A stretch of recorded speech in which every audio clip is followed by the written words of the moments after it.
The bully is already waiting. The greeting? A brutal punch straight to the face. Blood hits the floor. But right away, you can tell something is seriously wrong with Mu today. Instead of cowering, he just starts laughing like an absolute maniac. Then, he charges straight at the guy. One punch. One devastating headbutt. Boom.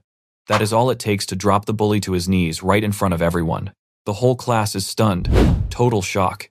Even the teacher is just standing there, completely clueless about what is happening. The pathetic loser they all mocked is now towering over his bully. He is laughing like a total psycho, acting like pain doesn't even exist anymore. So what actually happened to him? Well, the strongest being in existence just hijacked his entire body. And this crazy story goes way back. We are talking 3 million years ago, back when humans were just hairy apes running around in the wild. Right among those apes was our actual main character. He was a normal prehistoric ape, just way too obsessed with hunting. But there was one massive glitch that set him apart from the rest. The guy literally could not die. While his entire pack turned to dust over thousands of years, he stayed alive, watching everything change. Entire ages passed him by. Time itself just refused to touch this guy. With endless time on his hands, he did nothing but hunt, fight, and survive. Eventually, endless combat became way more than just a daily routine. It turned into a pure obsession. Honestly, ripping his prey apart became his one and only thrill. After 3 million years of this hardcore lifestyle, the guy got insanely jacked. Just pure, unadulterated physical strength from endless fighting. He grew so ridiculously overpowered that he literally leveled up into godhood. Soon enough, he took the #1 spot in the entire divine tier. Now, Mu, that same prehistoric ape, is running planet Earth. But here is what you and I need to understand: being a god was never his goal. Right now, the boredom is driving him absolutely crazy. Just to kill time, he lightly taps the floor with his toe. And boom, that tiny tap literally causes a planet-wide earthquake. The planet he is chilling on happens to be the ultimate god sanctuary, the divine realm. Every single god up there feels this massive earthquake, all from Mu's totally casual foot tap. The #2 guy, Lucifer, god of Elmir, is incredibly annoyed. He knows exactly who is causing this mess right now. Meanwhile, Mu just slumps back on his throne, looking completely miserable. See, he has already crushed every single person who could actually put up a fight.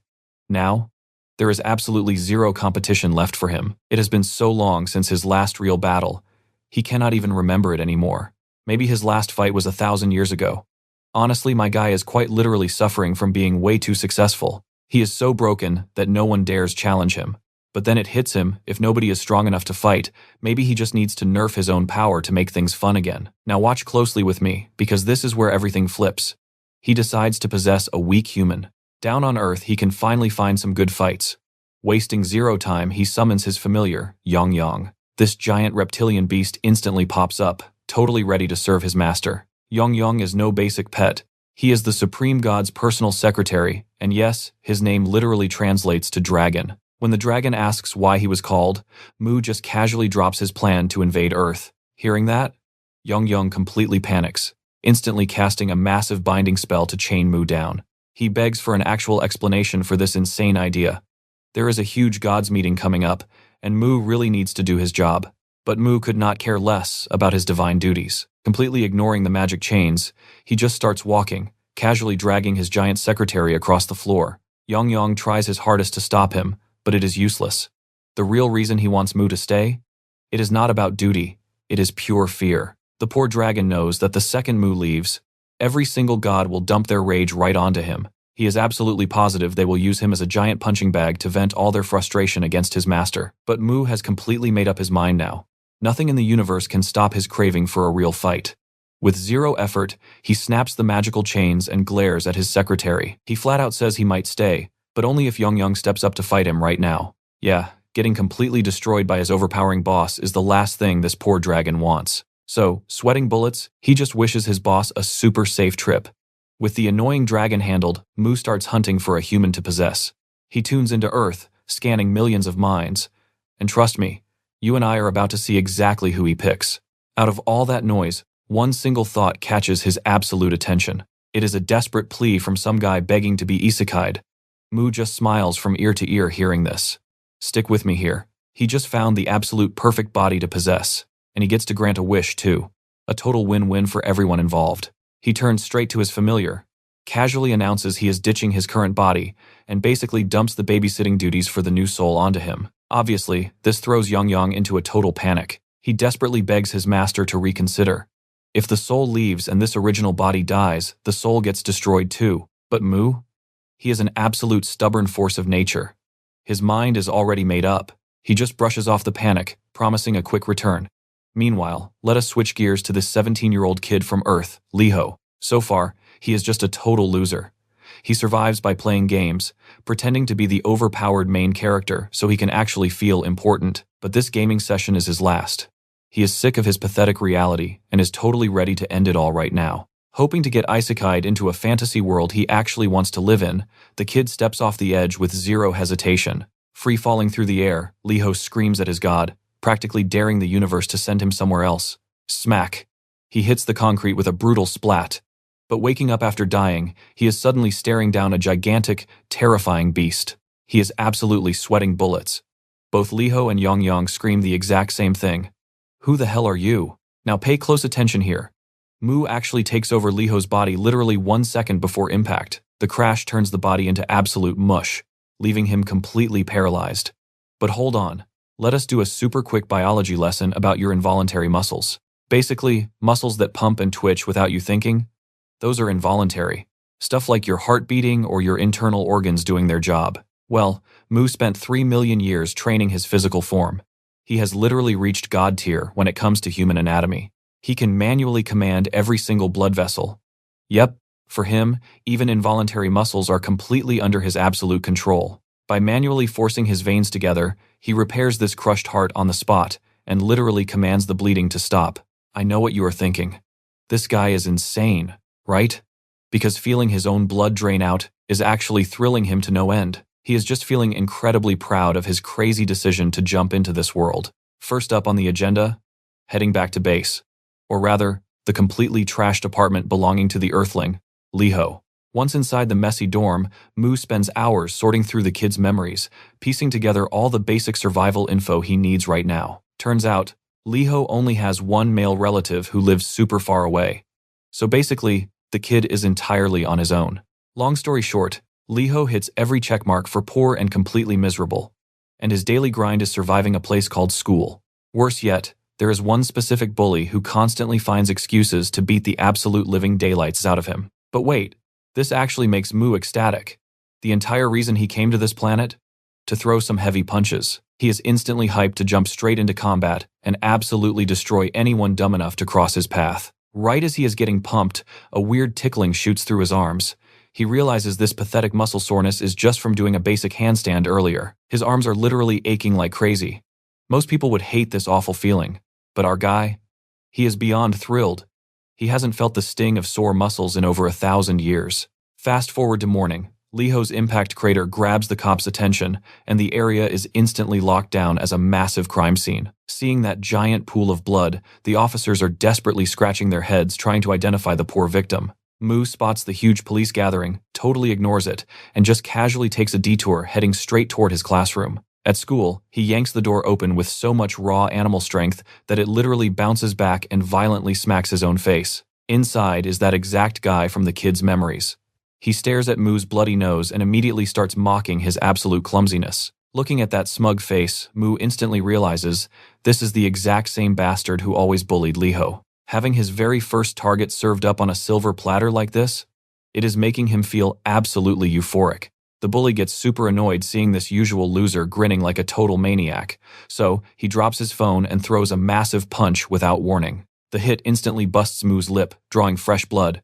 But our guy doesn't even flinch at the sudden cheap shot. Mu operates entirely on his own twisted set of rules for epic combat. So what do you and I take from this? A true fight only begins when both sides show clear intent. It is all about the will to battle, and the perfect way to officially confirm that intent? Simply taking the enemy's very first punch. Stick with me here, guys. Taking that hit to the face was rough, but Mu?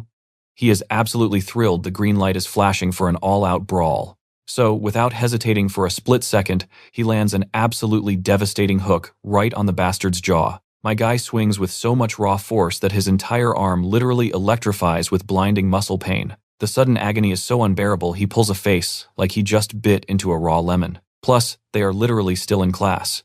The furious teacher immediately starts screaming his lungs out at these two absolute idiots throwing hands. Meanwhile, the bully's massive ego instantly shatters after eating such a brutally heavy hit. Desperate to save face, he lunges forward. Mu instantly snaps on high alert, completely unsure if his current body can even dodge. If his body was in peak condition, dodging this punch would be effortless. But since he completely lacks physical strength right now, he decides to pull a totally different trick out of his sleeve. Even then, he still eats a massive blow from the bully, learning the hard way that Earth has 0 mana to use. Now pay attention here. The bully winds up another punch, and Mu is completely out of defensive options, but he still steels himself for a head-on clash. No arms, no legs, no magic? No problem. My guy literally weaponizes his own thick skull. Boom. He takes the punch right to the forehead.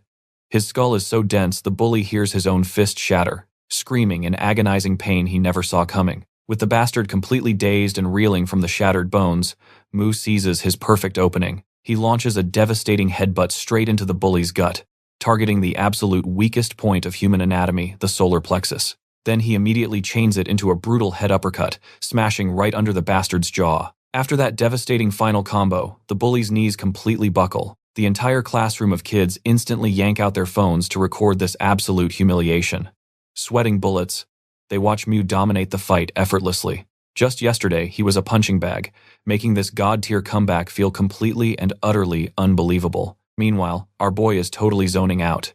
He is remembering that super specific post-battle rush, that raw adrenaline crash you only get when a brutal fight ends. That dull, steady throbbing pain radiating from every single fresh bruise, plus the sticky, bitter taste of iron pooling in his mouth. This exact, savage feeling? He missed it. Honestly, he is absolutely buzzing from this wildly overwhelming physical sensation. He calmly crouches down, deciding to formally thank the bully. But his definition of gratitude is, let's just say, severely messed up. You and I both thought the fight was over, right? Nope. He literally chomps off the bully's ear and spits it onto the floor. Absolutely barbaric. That horrific sight sends the classroom's anxiety skyrocketing. Casually ripping a dude's ear off? Pure psycho behavior. But to Mu, this is simply how he marks an opponent who actually entertained him. It is his deeply twisted way of saying thanks, permanently branding them as a fun little combat toy. Moving forward, they are officially his playthings. Only the strongest brawlers can survive his psychotic fun. To him, becoming a plaything is an honor. But here on modern Earth? Yeah, society frowns on cannibalism. So, unsurprisingly, his alien combat customs spark massive outrage. Whispers about Mu are already infecting every other classroom. A standard schoolyard fistfight is completely normal, but literally mutilating a classmate? That is a horrifying first for this academy. Glued to the windows, terrified students watch the bleeding bully get shoved into an ambulance. Mu is honestly just impressed. Earth offers instant medical delivery. As the sirens fade, he cheerfully waves goodbye to his broken victim. He definitely got the glorious adrenaline rush he desperately craved, but now he actually has to face real-world consequences. Enter his fiercely annoyed teacher. Dragged straight into the staff office, Mu immediately starts catching a massive verbal beatdown. Pushed past his limit, the raging teacher instinctively raises a hand to slap him. But Mu? His eyes instantly light up.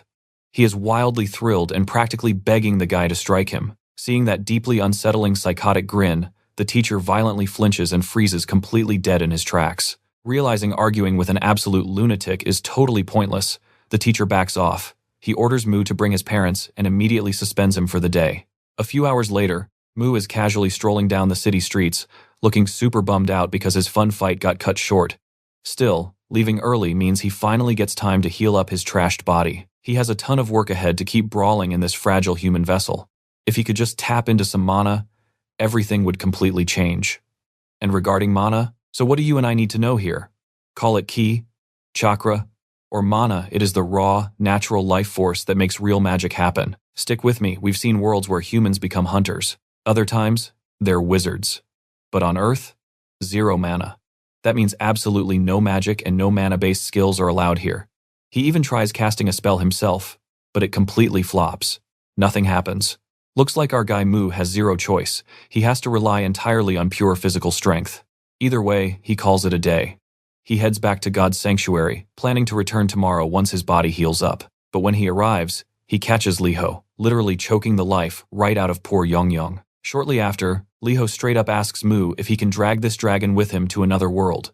Because honestly, starting a new life with a pet dragon means he'd be totally overpowered right from level 1. But Mu barely even listens to this pathetic human's demands. Instead, he casually summons a massive hand, grabs Liho, and just walks off without explaining anything. Though he does drop a quick hint that he is definitely shipping Liho off to another world. Fast forward a bit, and they arrive at the second-ranked god's domain, Lucifer. Mu just kicks the castle doors open. Zero permission asked. Lucifer already knows exactly why Mu is standing there, so he completely shuts him down, denying the request before Mu even finishes talking. Mu doesn't care. He insists, making it crystal clear that he's sending this annoying kid to another dimension. Then, he politely asks Lucifer to just open the gate. Lucifer absolutely despises Mu and hates being bossed around in his own house. Plus, he literally has zero reason to follow orders from him. Well, our boy casually reminds Lucifer about the massive power gap between them. And yeah, that alone should be enough motivation to obey. But if Lucifer still wants to complain, Mu invites him to throw a punch. They can easily settle things the hard way. You and I both know exactly how that fight ends. So all the Demon King can do is boil with rage. Giving up, he finally walks over to open the gate. But Mu stops him right there, choosing to do it himself. Annoyed, Lucifer reminds him that messing around in another god's territory breaks their unwritten laws. He warns that the moment one god meddles in another's domain, an automatic defensive barrier will trigger. Classic Mu. He shatters the barrier with his bare hands anyway, leaving the second-ranked god completely lost for words. With the defenses smashed, Mu drops the kid. He tells him to jump through the portal, promising a one-way trip to a brand new world. But Liho hesitates. He really does not want to enter some random universe without his requested cheat item, the dragon. Yeah, Mu flat out rejects that. Yong is his property. He cheerfully wishes Liho good luck finding a dragon of his own, and just like that, he physically flicks the guy into the portal with a giant magical finger. Goodbye. Mission accomplished. With his annoying chore out of the way, Mu decides to leave. Meanwhile, Lucifer is just left standing there alone, fists literally shaking with absolute fury. Let's pause for a second, because Lucifer's backstory is crazy. He originated from planet Ilumre as the very first Demon King, ruling over absolutely everything. Having so much insane power made him ridiculously arrogant. So arrogant, in fact, that he challenged the ultimate existence, God itself. And the craziest part? He actually won. He killed that god and took the throne. He clawed his way up by slaughtering deities. Back in his prime, Lucifer was the literal god of gods. The top boss. Unbeatable, supreme, and completely legendary. An infinite mythic disaster of a supreme being. To sum it up, he was a totally unstoppable force of nature. At least, until Mu casually walked into the picture. So yeah, makes total sense why he holds a massive grudge against a brute like Mu. Back outside, Mu jumps onto Yong's back to fly off. But hidden in the shadows, a giant, creepy eye is watching his every move. Just look at Lucifer, his face is glowing tomato red from pure, unadulterated rage. And funny enough, his angry expression looks exactly like that high school bully back on Earth. Let's check on him. The bully is completely fuming after getting destroyed by someone he thought was a total loser, but he is definitely not letting Liho walk away from this. Not after taking such a massive public humiliation. His fragile ego just cannot handle it. So, for payback, he decides to call in his ultimate secret weapon, Chal Hyung. Enter Kang Chal.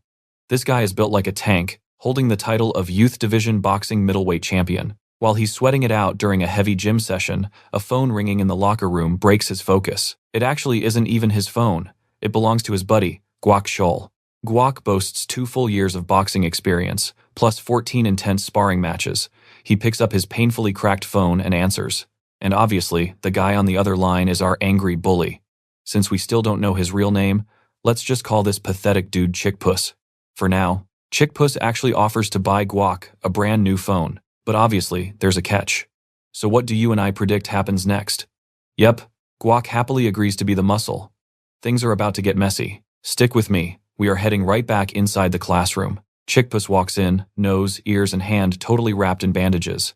After getting publicly trashed like that, the poor guy can barely even lift his head up in front of everyone. Naturally, all eyes are instantly locked right on him. Everyone starts whispering, wondering how the ultimate school bully ended up looking like a smashed potato. They find it absolutely hilarious. The ex-tough guy is now a walking disaster.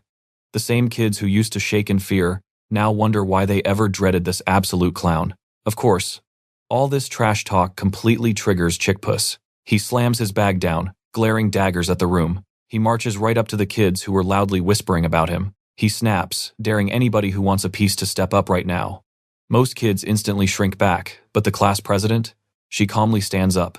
Without blinking, she orders him to shut his mouth and sit down. If he hates it, he can just walk out. Chickpuss is losing his mind. He used to rule this classroom, and now? They are treating him like absolute garbage. Completely blinded by rage, he grabs a heavy chair. Screaming like a maniac, he challenges the entire room. But right on cue, the teacher, an incredibly jacked dude, steps inside. The teacher simply asks why he is standing up.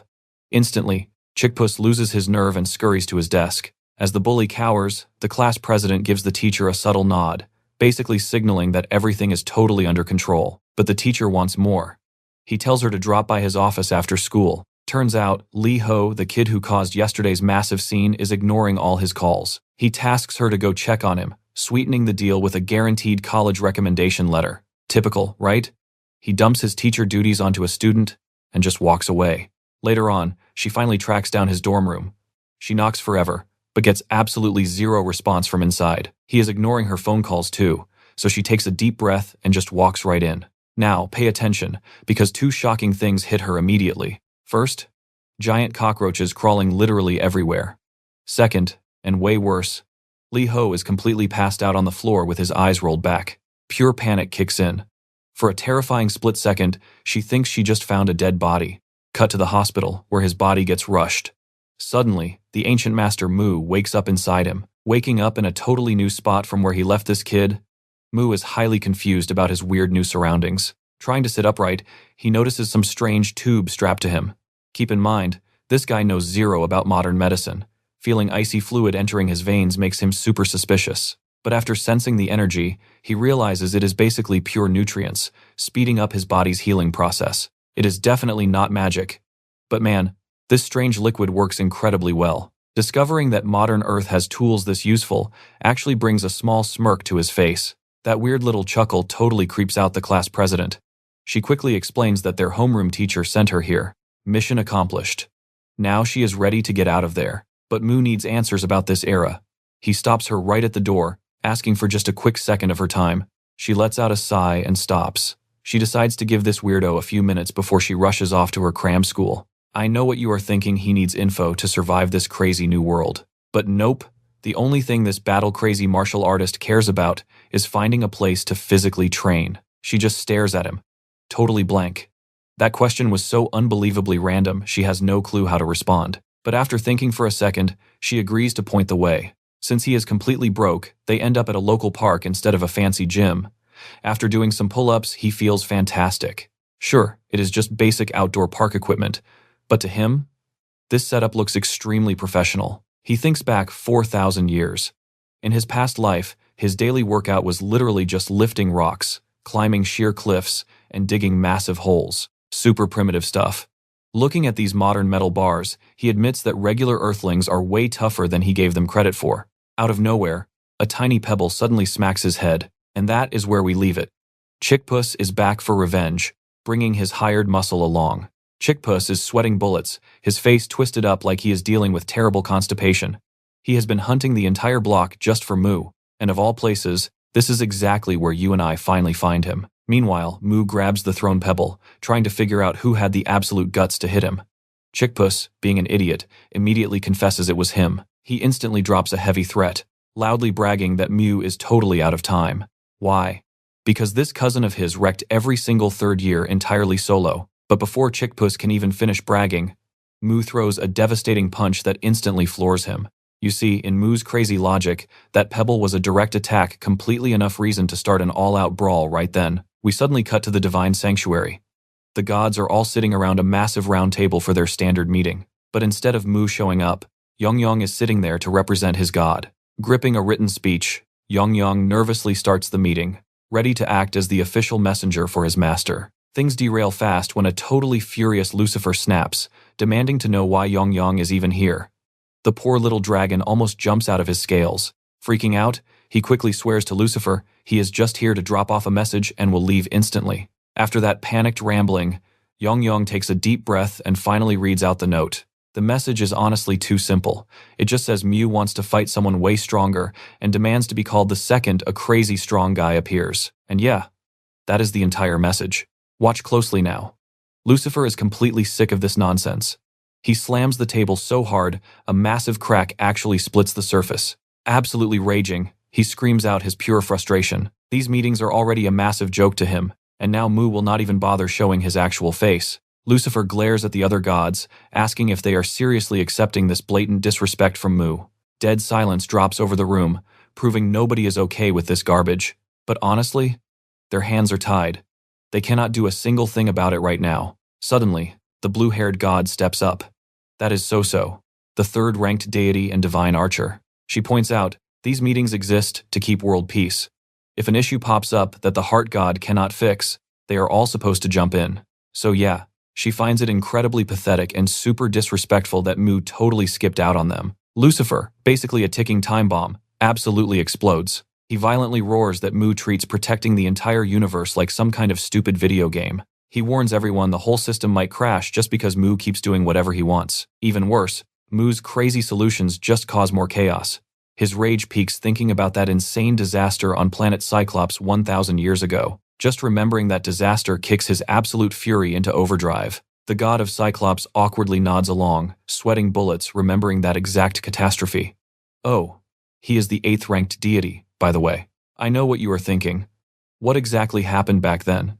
Well, a terrifying void creature named Shoggoth launched a massive attack on planet Cyclops, and Mu, being a total maniac, smashed the monster with pure muscle, but his wild recklessness nearly broke the planet. Lucifer knows that if the gods just teamed up, they could have easily stopped the massive damage. Instead, Mu completely botched it, letting the beast literally eat a chunk of the world before killing it. Lucifer is completely done. He loudly declares he refuses to watch this lunatic wreck everything in his way. Without missing a beat, he openly claims Mu does not even deserve to carry the title of a god. Hearing that, Yong panics hard.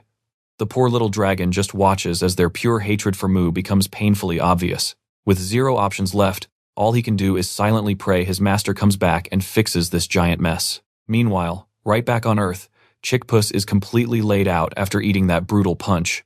He is absolutely fuming.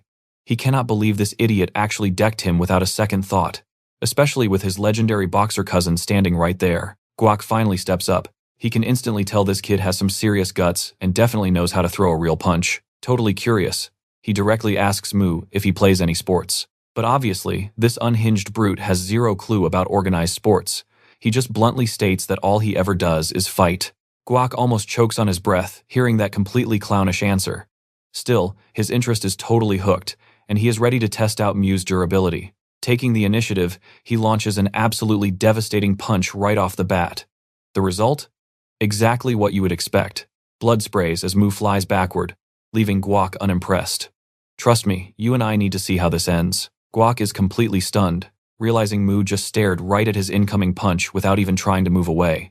Stick with me here, because Mu the maniac never dodges a first strike. Now that things are serious, our guy is going all out. Watching Guac closely, Mu perfectly copies a boxer stance. Clenching his fist, he throws an absolute haymaker. Guac barely dodges it, but the raw wind pressure alone sends him skidding straight backward. The poor guy learns the hard way that this dude, Liho, is built completely different. The power behind that missed punch was downright unreal. Mu, meanwhile, is having absolute fun. Throwing a real boxing punch for the first time? Absolute bliss. Right at impact, Mu purposefully flexed his arm muscles as hard as humanly possible. Yeah, his arm is absolutely screaming in pain right now, but that strike felt truly amazing. He has never felt this kind of wild force, especially from those weaklings who normally break upon touch. Still, if he plans to keep brawling like this, he really needs to protect his own body. For now, he settles on a quick temporary fix known as himantes. These ancient Greek boxing straps are 4-meter-long strips of tough cowhide wrapped tightly around the wrists for heavy support. Meanwhile, Chickpuss is completely losing his mind watching his so-called boxer cousin get pushed back. Now, watch closely.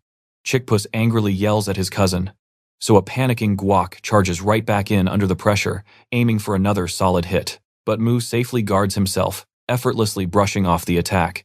Guac is gritting his teeth in pure rage.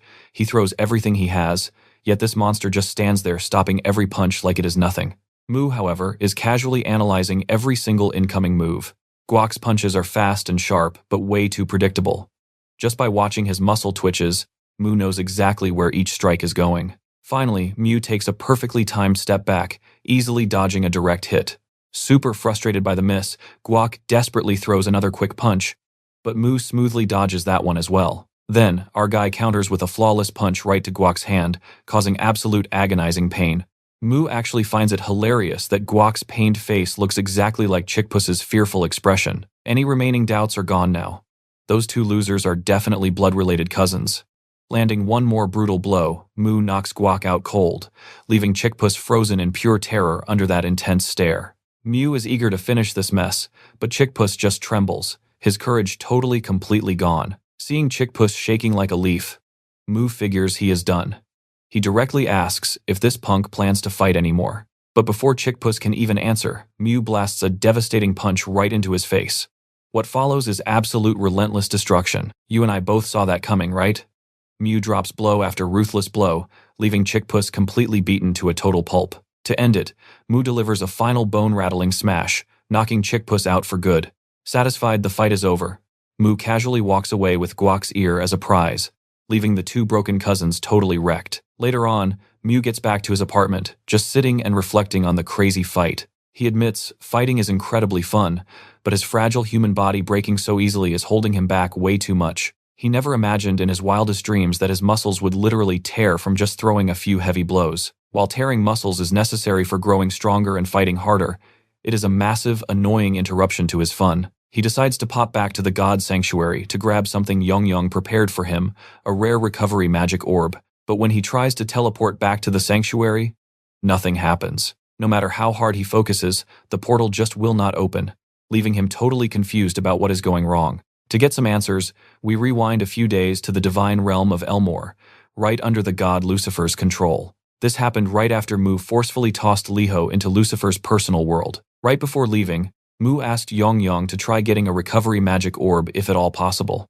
Turns out, these orbs are special magic items mostly found on mana-rich planets like Elmore. Over there, they casually use them for basic healing, but Earth has almost zero mana. The only way to get these orbs here is through rare divine blessings from the gods. Because of that, they are insanely rare on Earth, and only a tiny handful of legendary humans have ever held one. Whoever possessed them was basically worshipped as a living god by the rest of humanity. Yong promises to prepare the orb, leaving us wondering who will actually attend those regular meetings now. Makes you think, doesn't it? In response, Mu digs into his pockets, pulling out a crumpled piece of paper with the exact speech the dragon is supposed to read. And just like that, he leaves. Stick with me here, because Lucifer is watching everything through his giant eye. And right now, he only has one single wild thought. Mu left his physical body completely empty. Skipping the meeting means he is definitely planning to stay away for a good while. This is a literal golden ticket for Lucifer. We are talking about a once-in-a-thousand-years chance to strike. Without missing a beat, Lucifer casts a spell, bringing massive purple rods crashing down from the sky. But Yong easily dodges the strike, glaring at Lucifer and demanding to know what he is doing. Dead serious. The dragon asks if this punk is actually declaring an all-out war against the Earth God. Floating up, Lucifer drops the act completely. He wants to drag the Earth God right off his divine throne. It is war, and he is playing for keeps. Hearing that, Yong stops holding back entirely. He snaps his jaws open, charges up a highly compressed breath attack, and blasts a fiery beam straight at Lucifer. But Lucifer casually swats the flames away like absolute trash. That deflected attack wraps 360 degrees around the planet, triggering a completely massive explosion. The blast is so insanely huge that Suso immediately activates her self-defense aura, shielding all the other gods so they do not become collateral damage. Now watch closely, Yong is about to take things up a massive notch. Releasing his polymorph limits, the dragon expands to an absolute monstrous size. Next to him, Lucifer looks like a literal mosquito. But hey, size is not everything, stamina is the real game. And honestly, it is no shock that a giant target like Yong quickly gets outclassed. Suso is already sick of this nonsense. She tries to dip out of the mess entirely, but Lucifer quickly steps in and blocks her path. Before letting her go, he demands to know her stance. Is she riding with Mu or against him? Suso refuses to pick a side here, firmly declaring she is staying neutral. Lucifer could not care less about her neutrality, as long as she stays out of his way. Glaring at the other gods, he dares anyone else to step up and object. If someone wants to fight him, he is fully prepared to handle them personally. Yong interrupts, mocking Lucifer's sheer audacity for thinking he could ever defeat Master Mu. Lucifer just sneers, completely confident that Mu is helpless in that frail earthling body. Hearing this, Yong suddenly panics. Lucifer actually knows the secret. Lucifer taunts that getting lazy with strength guarantees Mu's downfall. But the dragon is absolutely not going to just roll over and let him win. He violently swings his giant tail back, but Lucifer slices straight through the massive attack like he is chopping a simple cucumber. Critically injured, the poor dragon crashes down hard. But Lucifer casually points out that keeping Yong alive provides a direct gateway to Earth. Once he gets there, he plans to completely obliterate Mu in his weakened human form. Bleeding out, Yong just laughs, loudly mocking the insane idea that this bastard stands any chance. Let's pause right here and check on Guok, fresh out of the infirmary, getting an absolute screaming earful from his senior back at the gym. His senior is totally furious that this punk got himself trashed and now suddenly wants to quit boxing entirely. With the big tournament literally right around the corner, our bruised-up guy just stammers pathetic apologies. Saying sorry does not work at all. The senior angrily orders him to stay away until that broken arm fully heals, aggressively kicking him right out of his sight. Swallowing his pride after that brutal lecture, Guok slowly walks away. Right at the exit, he bumps straight into Kang Chol. Seeing his friend looking like a crushed soda can, Kang gets serious and immediately asks what happened to his arm. A light bulb goes off. Kang is literally the strongest boxer in their whole gym. Maybe Kang could actually beat the monster who crushed him. Faking intense embarrassment, he drops his head low and starts spinning his web of lies. He tragically claims that a kid was getting bullied, and he heroically stepped in. Then he whines about how the bad guys ganged up on him. Such an absolute coward. He is completely flipping the real story. Just to save his fragile ego, he makes up a gang fight rather than admitting one single guy named Mu utterly humiliated him. So yeah, Guok blames those imaginary punks for his ruined arm and ear. He even squeezes out some fake tears, hoping Kang will hunt those bastards down for him. But surprisingly, Kang is nowhere near as easily manipulated as this blonde idiot thinks. Kang coldly replies that he should have protected himself better right before the tournament. Honestly, he should have just stayed in the gym for extra sparring. Guok is totally annoyed by this rejection. But here is where you and I need to pay close attention to what happens next. But suddenly, Kang pauses, looking back with an absolutely furious expression. He asks this beaten idiot who completely destroyed him. Now, stick with me as we switch back to Mu. After trying to teleport multiple times, he just cannot go back. This is super weird, to put it mildly. There is basically one single scenario where returning fails. His real body got damaged, but Mu is absolutely sure Yong is protecting it right now. And even if someone else attacked him, there is barely anything in existence that could actually harm his real body. Then a crazy thought hits him.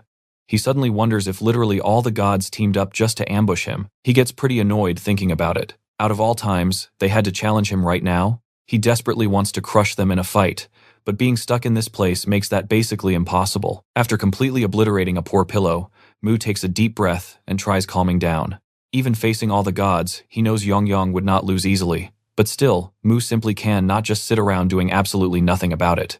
So he does whatever he can. The next day, he is back at the local park, going incredibly hard on his strength training again. Right now, his main goal is building up other muscles, not just his arms. He totally feels the strain in spots he normally ignores. His muscles are literally screaming, but the painful sensation? Thrilling. The harder he pushes, the more he loves it. His crazy laughter echoes across the park in pure rapture. Honestly, we would probably run away too, watching this totally strange dude enjoy his workout in such an unsettling way. After pushing way past his absolute limits, his legs finally give out and he collapses. Cue the class president, looking absolutely furious to find him. She aggressively demands to know why on earth he is skipping school right now. A bit later, they sit down and he starts talking. He seriously asks her why school even matters. After all, a classroom is definitely not the place to get some hardcore body training. She demands to know his actual plan. His simple answer? He just wants to get stronger. And that is his only motivation. The president fires back with a heavy question. Why exactly does he need strength? He plainly explains that his current, completely untrained body is way too weak for real combat. He needs to build serious muscle so he can fight much better. Even after just a handful of fights, his arms are already in pretty terrible shape. By hitting the gym, he builds insane endurance. More strength means longer battles, fighting back to back, and eventually throwing hands multiple times a day without his body totally breaking down. Plus, his overall movement will improve. Hearing him ramble endlessly about fighting is literally making her sick. He has been yapping for hours, and she has zero clue how to drag this complete maniac back to school. But then, a brilliant idea strikes her. She points out the obvious flaw. Why train if there is nobody to fight? Working out alone means absolutely zero real opponents to challenge him. He has to meet people, stir up actual drama, and only then will he score fights. Before leaving, she aggressively orders him to attend school starting tomorrow. She is officially completely done, putting up with all of his insane fighting nonsense. As she walks off, her absolute perfect logic actually hits him. Since the guys he destroyed probably will not return, he definitely needs to hunt for stronger enemies himself. Searching for fresh opponents while letting his body heal? Honestly, that sounds like a master plan. While he debates whether to actually attend classes tomorrow, some super shady guy sneaks up right behind him and calls his name. Instantly catching the hostile tone, our guy lets out a sigh of pure, absolute satisfaction. Oh, it looks like he finally found his next target. A punch comes flying, and our maniac turns around with a massive grin, ready to eat the hit. Now, pay close attention, because we really need to know who this new guy is before the fight. Enter Kang Chol. He is a 15-year-old boxer who is quickly making a serious name for himself. Back when he first started, his older sister, a rising ballet star, unfortunately caught a crazy stalker. This creep became dangerously obsessed, tracking her every single move. Then one day, he totally crossed the line, trying to physically grab her instead of watching. Before the stalker could do anything, Kang Chol delivered a devastating punch. But tragically, that defense completely backfired. Because Kang Chol threw the first punch, the stalker escaped all legal punishment. Things quickly spiraled. That stalker grew so incredibly obsessed that he actually attempted outright murder. Kang Chol stopped the crime and protected his sister again, but at a huge cost. The stalker permanently injured her leg, destroying her ballerina dreams. Absolutely enraged, Kang Chol lost all faith in the system. Now, he only believes in himself. He became a nighttime vigilante, and trust me, you and I are about to watch him clash with our favorite maniac. Pure epic madness. He delivers absolute judgment with his bare fists. Now, stick with me here. Facing our boy, Cheol instantly notices his quick reactions and guarded stance. Mew easily realizes Cheol is just testing the waters. But hey, at least Cheol is fighting him head-on. Totally unexpected, Mew actually thought finding his next solid opponent would take way more time. Cheol gets dead serious, asking why Mew beats people up. Does he have a real motive, or is he just some wannabe street thug? Craving a real fight, Mew skips the boring small talk. That arrogant attitude pisses Cheol off, so he charges right in. Mew effortlessly dodges every single strike. And yeah, our self-proclaimed judge definitely notices that insane precision. Wanting a clean hit, Cheol completely blocks Mew's right field of vision. Then, he finally lands a solid punch, but nope, Mew blocks it with an elbow. Smirking, Cheol dares him to keep defending, swinging from the opposite side. The wild combo continues, but Mew just keeps absorbing blows with his sharp elbows. Mew realizes Cheol is sharp. The guy is actively targeting pressure points, leaving dark bruises literally everywhere. Finally, Cheol lands a brutal blow to Mew's side, knocking the wind out. Smirking, he tells him to stop hiding behind those arms. Still, Cheol stays completely relentless, dead set on teaching this kid a very painful lesson. Pay attention here. Cheol has no clue our boy loves pain. Mew actually smiles through the trembling. Cheol is totally creeped out. Meanwhile, Mew knows the truth. His current stats just are not enough to win. But he refuses to waste a chance to fight a guy this skilled. He forces himself to chill. Stop enjoying the pain. Focus.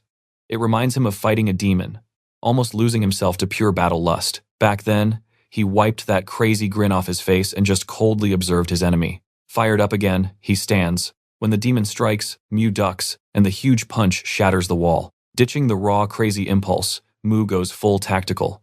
With every single clash, his dodging reflexes just get sharper. He still cannot hide the hype. Trying to kill his smirk, he forces a weirdly sulky face. But his acting is absolute trash. Feeling totally mocked, a furious Cheol charges right back in. Cheol cannot believe this kid is still trolling. He is fully ready to smash that annoying sulky face. Cornered, Mew tosses dirt right at his eyes, but Cheol easily blocks it with an elbow. You and I both know exactly what Cheol is thinking. This kid is future criminal material. Still pouting, Mew waves him on. Boiling with rage at that dumb look, Cheol swings hard. But Mew just smoothly ducks to the side. Cheol instantly teleports behind him, aiming for the jaw. Mew just grins. He already figured out this bare-knuckle style. Honestly, this brutal street fighting existed way back in his era too. Having fought twice since returning to Earth, he realizes old-school brawls were defense-heavy because rough dirt roads ruined footwork. But now, with smooth modern floors and actual sneakers, fighters can go full offense. Watching closely, Mu completely downloads Chiol's attack patterns. He realizes he can easily manipulate the entire flow of this fight, so Mu mostly keeps dodging. His plan is dead simple: use the smooth modern ground to move way faster. The second he spots an opening, he will smash Chiol's vitals and grab that easy win. He winds up, aiming right for the face. But wait, his arm completely freezes.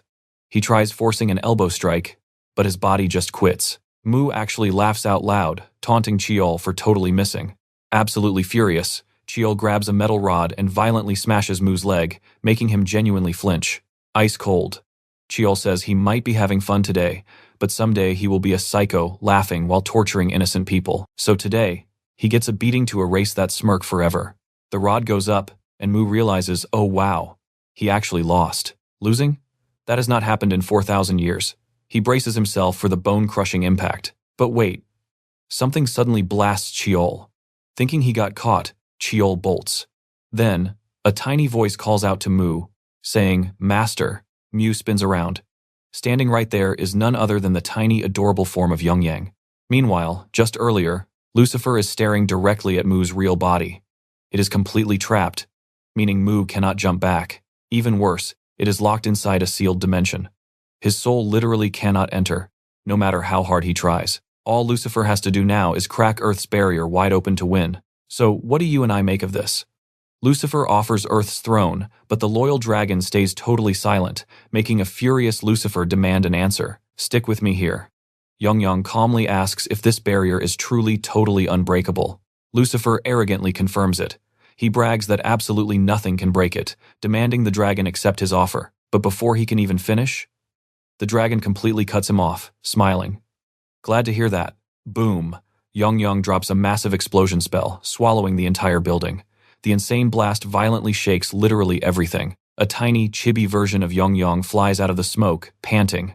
He literally burned through all his remaining strength just for that one crazy attack. He desperately rushes toward Earth to warn his master. Right behind him, an absolutely furious Lucifer gives chase, screaming that he will crush them both. Before getting caught, Yongyang violently crashes into Earth's atmosphere, smacking straight into Chaol, who was just about to attack Mu. The tiny dragon frantically explains the whole mess to his master, begging for forgiveness. Mu just stands there, totally silent. Then his face twists into pure, unadulterated rage as he screams out a furious curse. But then, that anger suddenly shifts into wild excitement. Watch closely now. He is absolutely hyped to finally throw down with Lucifer, the guy who always tries to dodge fighting him. Standing up with pure determination, he is fully ready to prep his new human body to brawl the Demon King immediately. But wait. Sharp pain suddenly shoots straight through his wrist from his recent fight. Yeah, he definitely cannot use that arm for a hot minute. Turning to his little pet, he asks if he brought the magic orb. Yongyang nods. The tiny dragon literally spits out a dragon bloodstone infused with a one-time healing spell. Looking super guilty, he admits he totally would have packed more if he knew things were this bad. Grabbing the slimy stone, Mu smiles and reassures the little guy that it is plenty. Warm healing energy rushes through his body, instantly fixing his injuries. But hold on, the magic actually feels kind of weird. His muscles suddenly feel super sensitive. He quickly realizes this stone is definitely not just a basic healing item. It actually holds a crazy body enhancement spell. Yongyang smugly brags that he secretly added his own magic to buff it. Mu realizes he barely drained the stone at all, since his weak human vessel just cannot handle that much raw mana. The stone still has one charge left. He tosses it back, telling his exhausted pet to heal up, but his fiercely loyal dragon absolutely refuses, saving it for Mu. Meanwhile, over with the class rep, she is totally distracted, adoring her cute little pet named Dooley. She really wishes the little guy could talk so they could play. Giving it one last pat, she leaves it in its cozy house and heads off to school. Back at school, the camera cuts to a local bully who is looking completely lost in thought. He is actually thinking about quitting his whole delinquent lifestyle. It honestly never suited him anyway. You and I know that won't happen. Mu bursts into class with totally different plans, instantly challenging the bully to fight. Eugene just sighs dryly, muttering that he finally showed up. Mu points out that she literally told him to come here for a good fight. Sweating nervously, she wishes him luck, praying to God he does not do anything too crazy. Nearby, Chaol eavesdrops on some classmates gossiping about the second-year neutralizer. A girl whispers how Liho, a kid who always got picked on, finally snapped and completely pulverized his bully. He literally tore the guy's ear right off. Ever since that bloody day, They call him the neutralizer. Chaol instantly remembers his boxing club junior. Gritting his teeth in pure anger, he realizes he got totally played. He regrets punching the wrong dude, but aggressively copes by reminding himself it was only one hit. Meanwhile, Mu is super disappointed. Zero good fighters here. He decides to just go train, but then, boom. He locks eyes with Chaol, instantly recognizing his opponent from yesterday's brawl. Chaol feels that intense stare and immediately sprints out the door. Mu joyfully chases after him like a maniac, while Chaol absolutely panics. How did this guy recognize him? He was literally wearing a full disguise. Terrified that Mu is going to call the cops on him, Chaol desperately zigzags, trying to lose his pursuer. Chaol ducks into a dark alley. Mu checks it, but the guy vanished into thin air. Totally crushed about losing his rematch, Mu dramatically sighs. He is practically shaking for a good fight. Little Yongyong peeks out of Mu's collar, asking about the guy with the heavy manly smell. Floating down, the dragon proudly offers to sniff out Chaol's trail so they can hunt him down. But right as he tries to fly, smack, he faceplants directly into someone's shoe. Oh no, it's the class rep. Staring down at the literal miniature dragon hugging her sneaker, her eyes bulge in pure shock before her face goes completely tomato red. Yongyong starts yelling at her to step aside so he can work. But she is completely frozen, totally starry-eyed, and obsessed with this adorable little talking reptile. With zero hesitation, she scoops him right up. And Yongyong is absolutely hating it.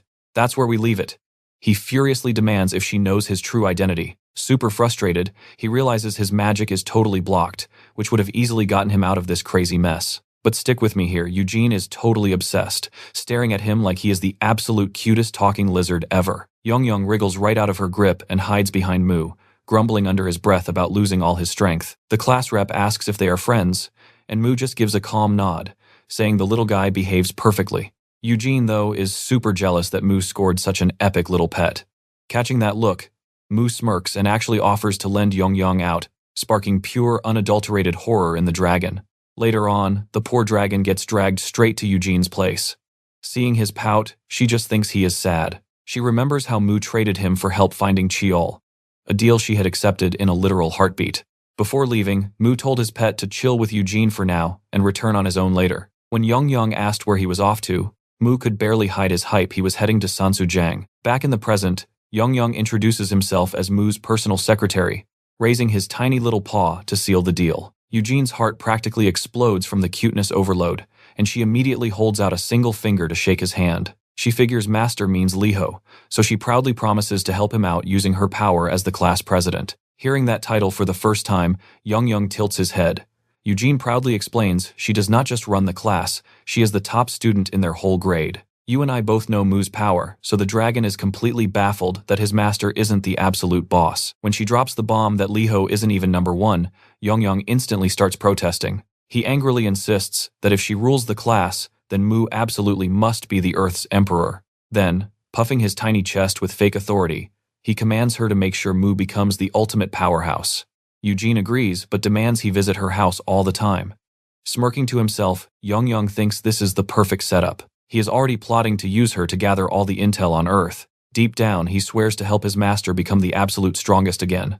Meanwhile, that same master is getting sweaty. He drops from a pull-up bar, totally hyped about the crazy boost from the dragon bloodstone. He realizes his torn muscles are fully healed up, setting him up for some massive stat growth. Wanting to test his limits, he squares up, pulls his fist back, and violently strikes the iron pole.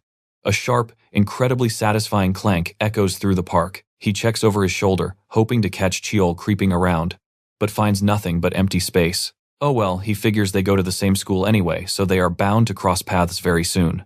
As he casually walks off, that solid iron pole is left with a massive, fist-sized dent. Strolling right past Eugene's place, his sweat scent floats up, catching Yongyong right in the middle of a serious online shopping spree. Smelling his boss, the little dragon instantly leaps off her shoulder and throws up a quick peace out. Eugene is super bummed he is leaving so fast. Diving out the window, Yongyong perfectly glides down right onto Mu's shoulder. Flashing a smug little grin, he brags about completely manipulating Eugene into joining Mu's future army of loyal lackeys. Watch closely now, a random alley fight is about to trigger the most chaotic moment of the whole entire chapter. He picks up Cheol's scent mixed into the brawl.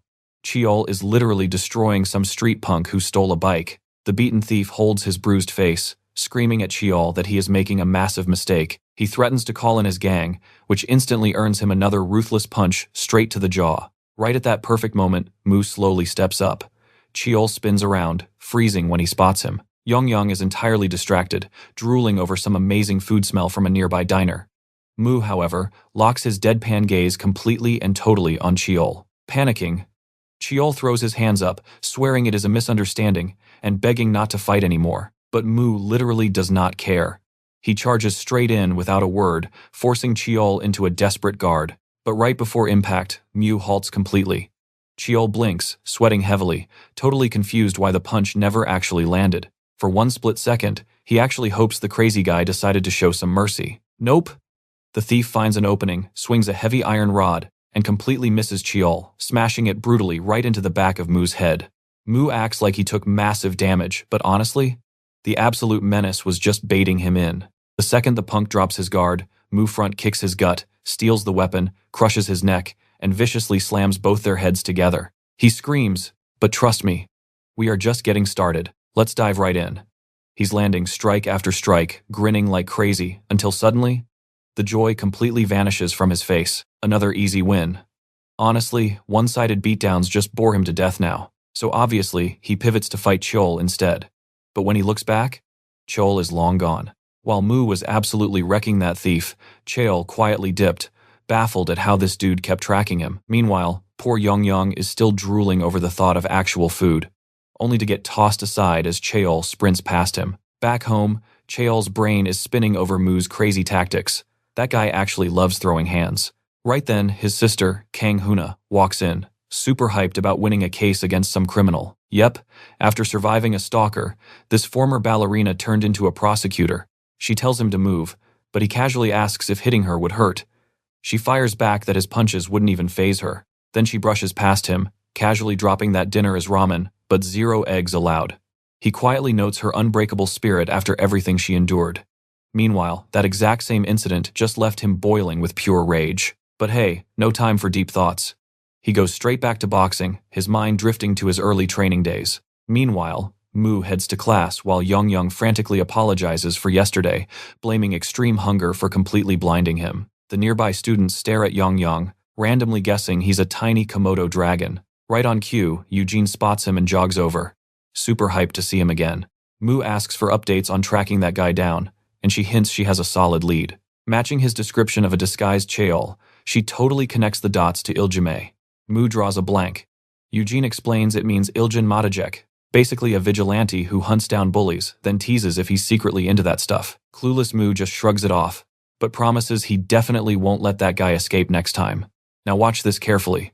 Cheol is standing right behind him. As they walk by, Cheol leans in real close and whispers that he'll catch him after class, so he better wait up. Eugene catches them whispering and immediately asks if they actually know each other. Mu ignores her, looking absolutely ecstatic about fighting Iljime.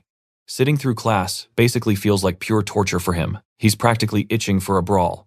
Once the bell rings, he hands a seasick Yong over to Eugene, claiming he has urgent business. Thrilled beyond belief, she happily grabs the tiny dragon and leaves. With the coast clear, Mu declares the wait is over. Cheol steps out, smirking that he stayed perfectly hidden. He pulls out a pair of black leather gloves and gears up. Mu stares hard, wondering if they're ancient Greek boxing gear. Cheol simply asks if he enjoys fighting. Mu denies it out loud. But secretly, he absolutely loves the wild thrill of giving and taking hits. Flexing muscles, adrenaline rushing, it makes him feel truly alive again. Cheol reads his face and instantly calls his bluff. You and I both know a fair match is better, so Cheol tosses him gloves, refusing to fight an unarmed guy. Not wasting a single second, Mu throws them on and charges straight in. Cheol notices the crazy impatience but stays ice cold. He wants this brawl too, wondering if he's just getting emotional again. Staring Mu down, Cheol loosens up, totally treating this like a legit boxing match. As Mu lunges, Cheol lands a clean hook to his face, then immediately counters the other side.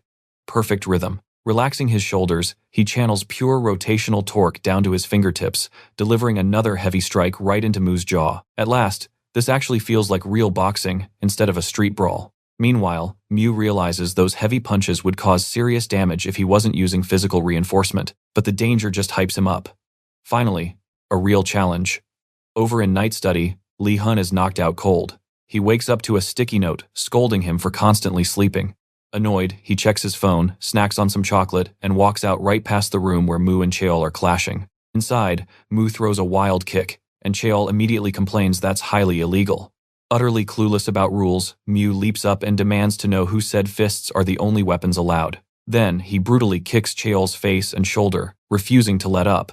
Cheol clearly underestimated his heavy kicks. He barely dodges the next kick to his leg. And trust me, we do not want his stance breaking here. Stick with me here.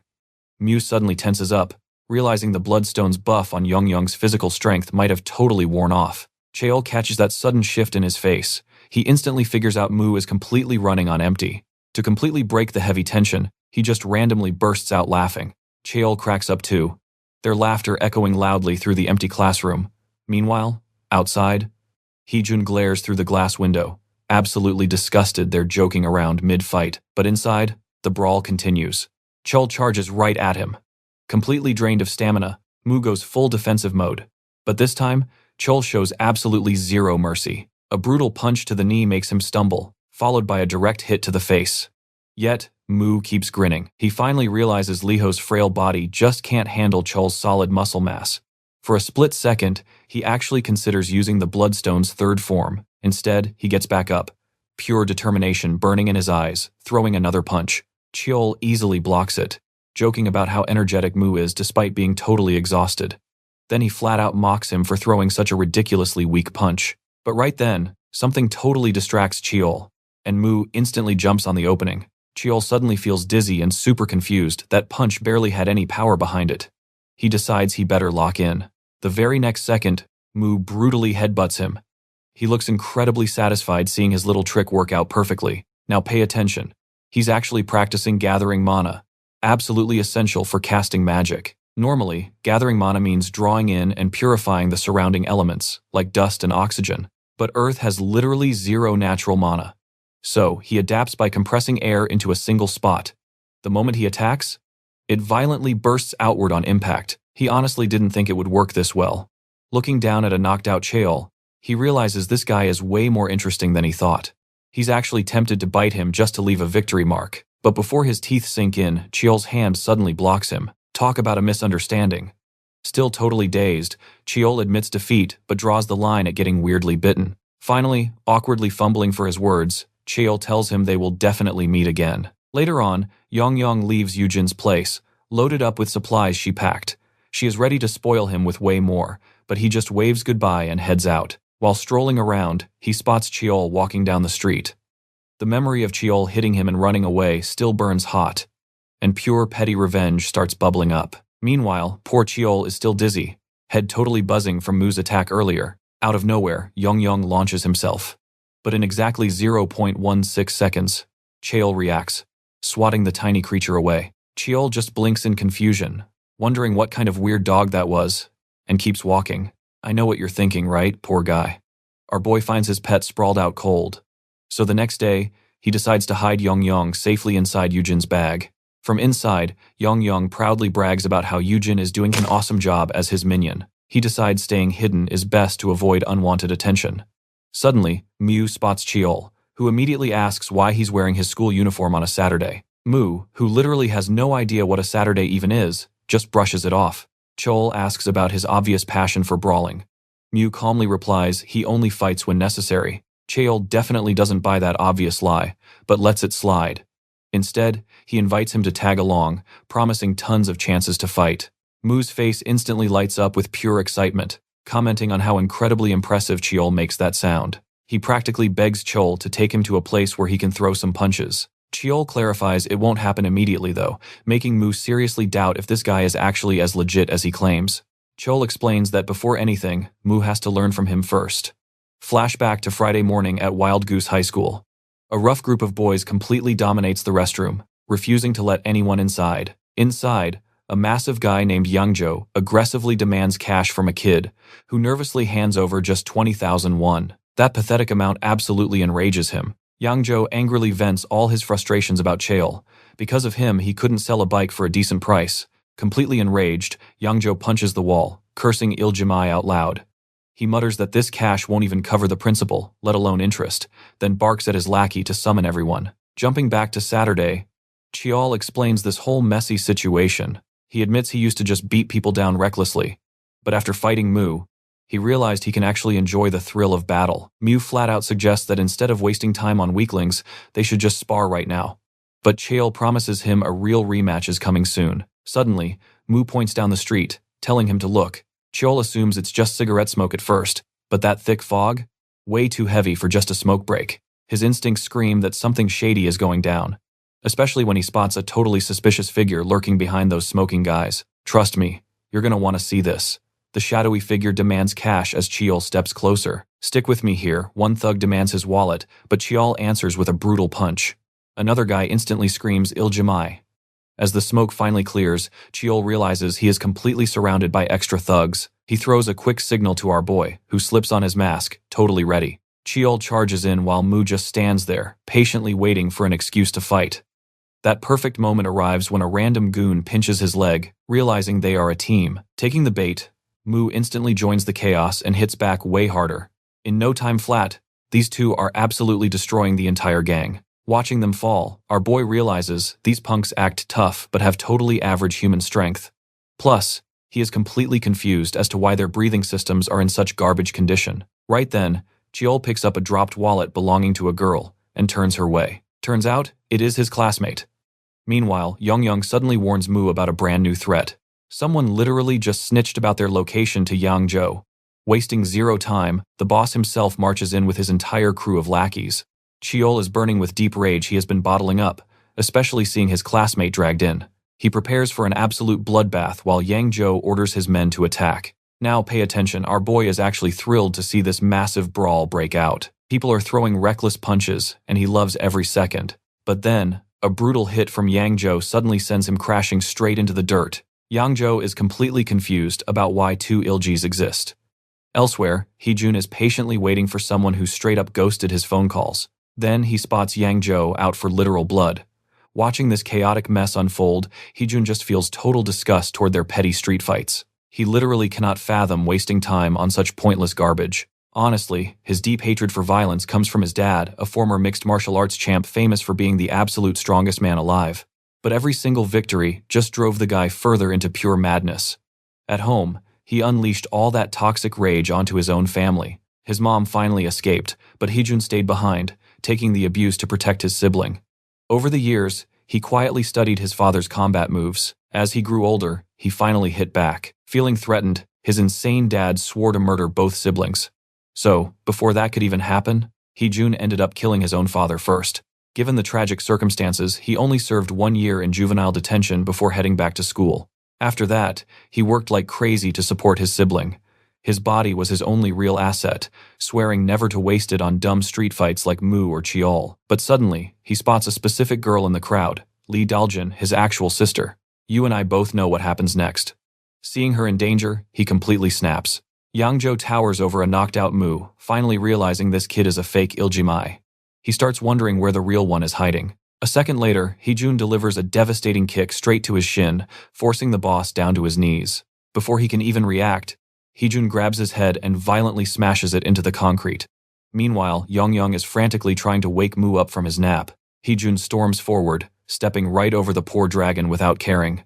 Chiol sees his main target getting wrecked by a total stranger and is completely lost. Heejun won't stop cursing. Assuming he is just another enemy thug, Chiol gets into a fighting stance. Just then, Daljin shouts out, completely distracting Chiol for a quick second. Using that opening, Heejun lands a massive strike on him. Without hesitating, he shoves Chiol backward, grabs Daljin by the hand, and yanks her to safety. As they run, her wallet drops from her pocket again. Suddenly, a bruised Yangzhou blocks their path, angrily demanding to know who Heejun actually is. Is he another Iljimai? Heejun totally ignores the question and just raises his fist to strike. But our boy moves way faster, delivering an epic punch that sends Yangzhou flying. Heejun seizes the perfect distraction and immediately escapes with his sister. Mu laughs like a maniac at the chaos, but Chiol angrily warns him to keep his face covered. As they advance, Yangzhou glares at their fading shadows, his absolute fury boiling over completely. Later on, Chiol gives our boy a strict lecture about the worst local delinquents. Naturally, Yangzhou is a standout problem. His main partners are Kwak Dugan from Kuku High and Kim Chung-gu from Whistle High School. As a trio, they form the legendary Ghidorah gang. Historically, they stayed quiet, but recently, endless robbery reports have been linked straight to them. He keeps racking his brain for the real reason behind these crimes. After surviving yesterday's insane brawl, he suddenly clicks the pieces together. These are the exact same punks who jumped him during a past mugging. Yep, Yang-jo is their big boss and the actual mastermind, orchestrating all these shady crimes. But this intense lore dump is completely useless. Our boy cannot even comprehend basic words like delinquent or mugging. That's where we leave it. Having a brain means zero without common sense. Let's dive right back into the madness. Seeing him mad, Young loses it and screams at the guy for disrespecting his master. Cheol freezes in absolute shock. A talking frog? What the heck? But Mu stays super chill, just explaining that this little guy is his companion. At this point, Cheol officially thinks Mu is the most suspicious dude on the planet. I mean, yesterday he did not even know what Saturday was. No basic vocabulary, and now he has a magical talking frog? Yeah, Young is definitely not thrilled. Finally, Mu decides to drop the act, casually declaring to Cheol that he is a literal god. Cheol does not buy it for a single second. He figures Mu is an alien. Ironically, our boy has zero clue what an alien is. Turns out, they are just chilling in the class president's room. She looks ridiculously annoyed by them. Later on, Young works his charm and convinces Eugene to let them crash there. Cheol then explains the master plan to Mu simply. Their main target? Yang-jo. But honestly, just thinking about Daljun makes Cheol wildly irritated. Right then, Mu thinks about Yang-jo too.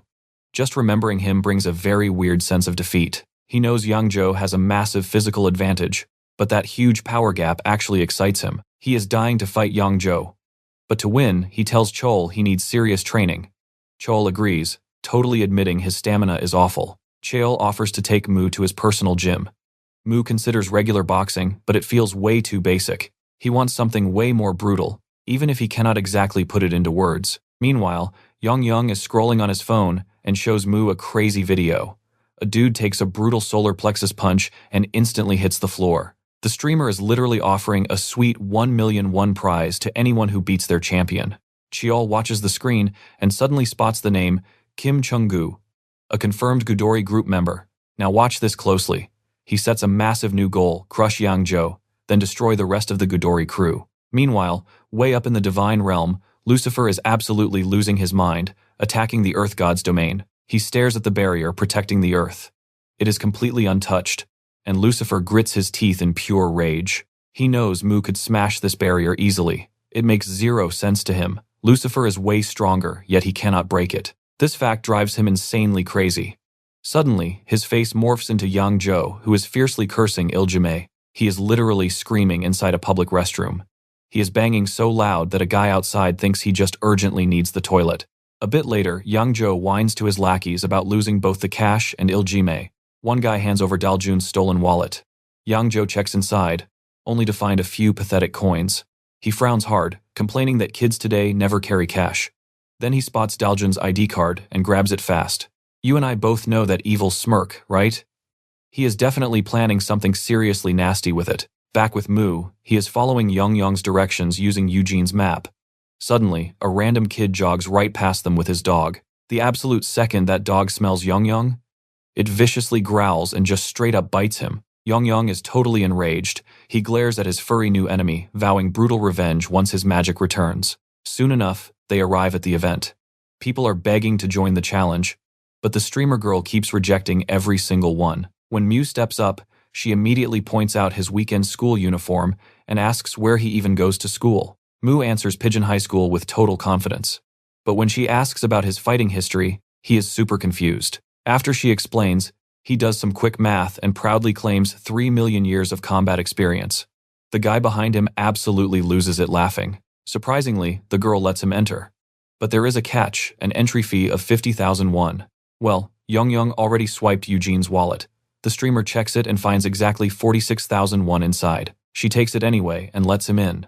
Walking up, Mu spots a hooded guy with a clearly jacked, heavily trained physique.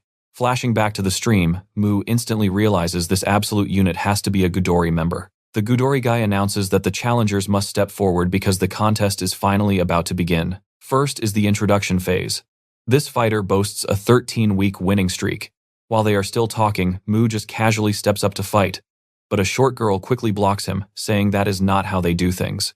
She then breaks down the classic tournament-style pattern of their entire competition. Finally, it is our boy's turn. He is facing Shangxing Quan, the Chinese exchange student and disciple of a legendary martial arts master. The crowd goes absolutely wild, and everyone starts throwing down bets on the two fighters. Yang Yang knows his master will win. But wait, he spots that dog. Trust me, you will want to see what happens next. Let us dive straight into the absolute madness. Fueled by vengeance, he leaps into the arena, landing right next to his completely baffled master. The angry dog is finally off its leash, growling and ready for round 2 with Yang Yang. The streamer is absolutely loving this plot twist. He hypes up the viewers, declaring this a massive double battle where even the pets throw down. The crowd goes completely wild. Everyone is laughing as the streamer reintroduces our fighters, building up hype for the absolute chaos ahead. Meanwhile, the entire audience stares at Yang Yang in pure confusion, trying to guess his species, just a lizard with horns and wings. Thrilled by the insane energy, the streamer officially starts the match. The martial arts guy brags about his imitation fist style, mimicking wild beasts. He cockily warns Mu to back down, claiming a mere human with no weapons cannot ever beat an animal. Without wasting time, he charges in. He busts out the tiger fist, hoping to trick Mu. But before he even lands a single scratch, Mu casually drops him with one absolutely devastating punch. Mu looks down calmly. He drops facts, saying that acting like a wild animal still just makes him a regular human. The guy writhes on the floor in agony, finally understanding Mu's ridiculous raw power. Refusing to take the L, he prepares his ultimate secret technique, the exact move his master strictly banned for being way too dangerous. Silently begging his master for forgiveness, he drops into a super weird stance. Mu just looks confused. Down below, poor Yang Yang is panting hard. Brawling without using his magic is completely exhausting him. The hyperactive dog jumps all over the place, moving so fast it literally leaves after images everywhere. The streamer loses his mind, hyping it up as the Chihuahua ninja technique. Our little dragon is totally overwhelmed, unable to spot the real target. He bites at the middle clone, misses, and gets chomped. The streamer excitedly announces the angry little dog is totally dominating. Now watch closely. This is where it gets hilarious. The martial artist literally drops to all fours, activating quadrupedal mode, and furiously scrambles toward Mu. The entire crowd bursts into laughter at the bizarre sprinting, while his poor master just watches silently. The master deeply regrets his student using this embarrassing move in public. Mu carefully analyzes the weird stance. Suddenly, the beast guy swipes Mu right across the face.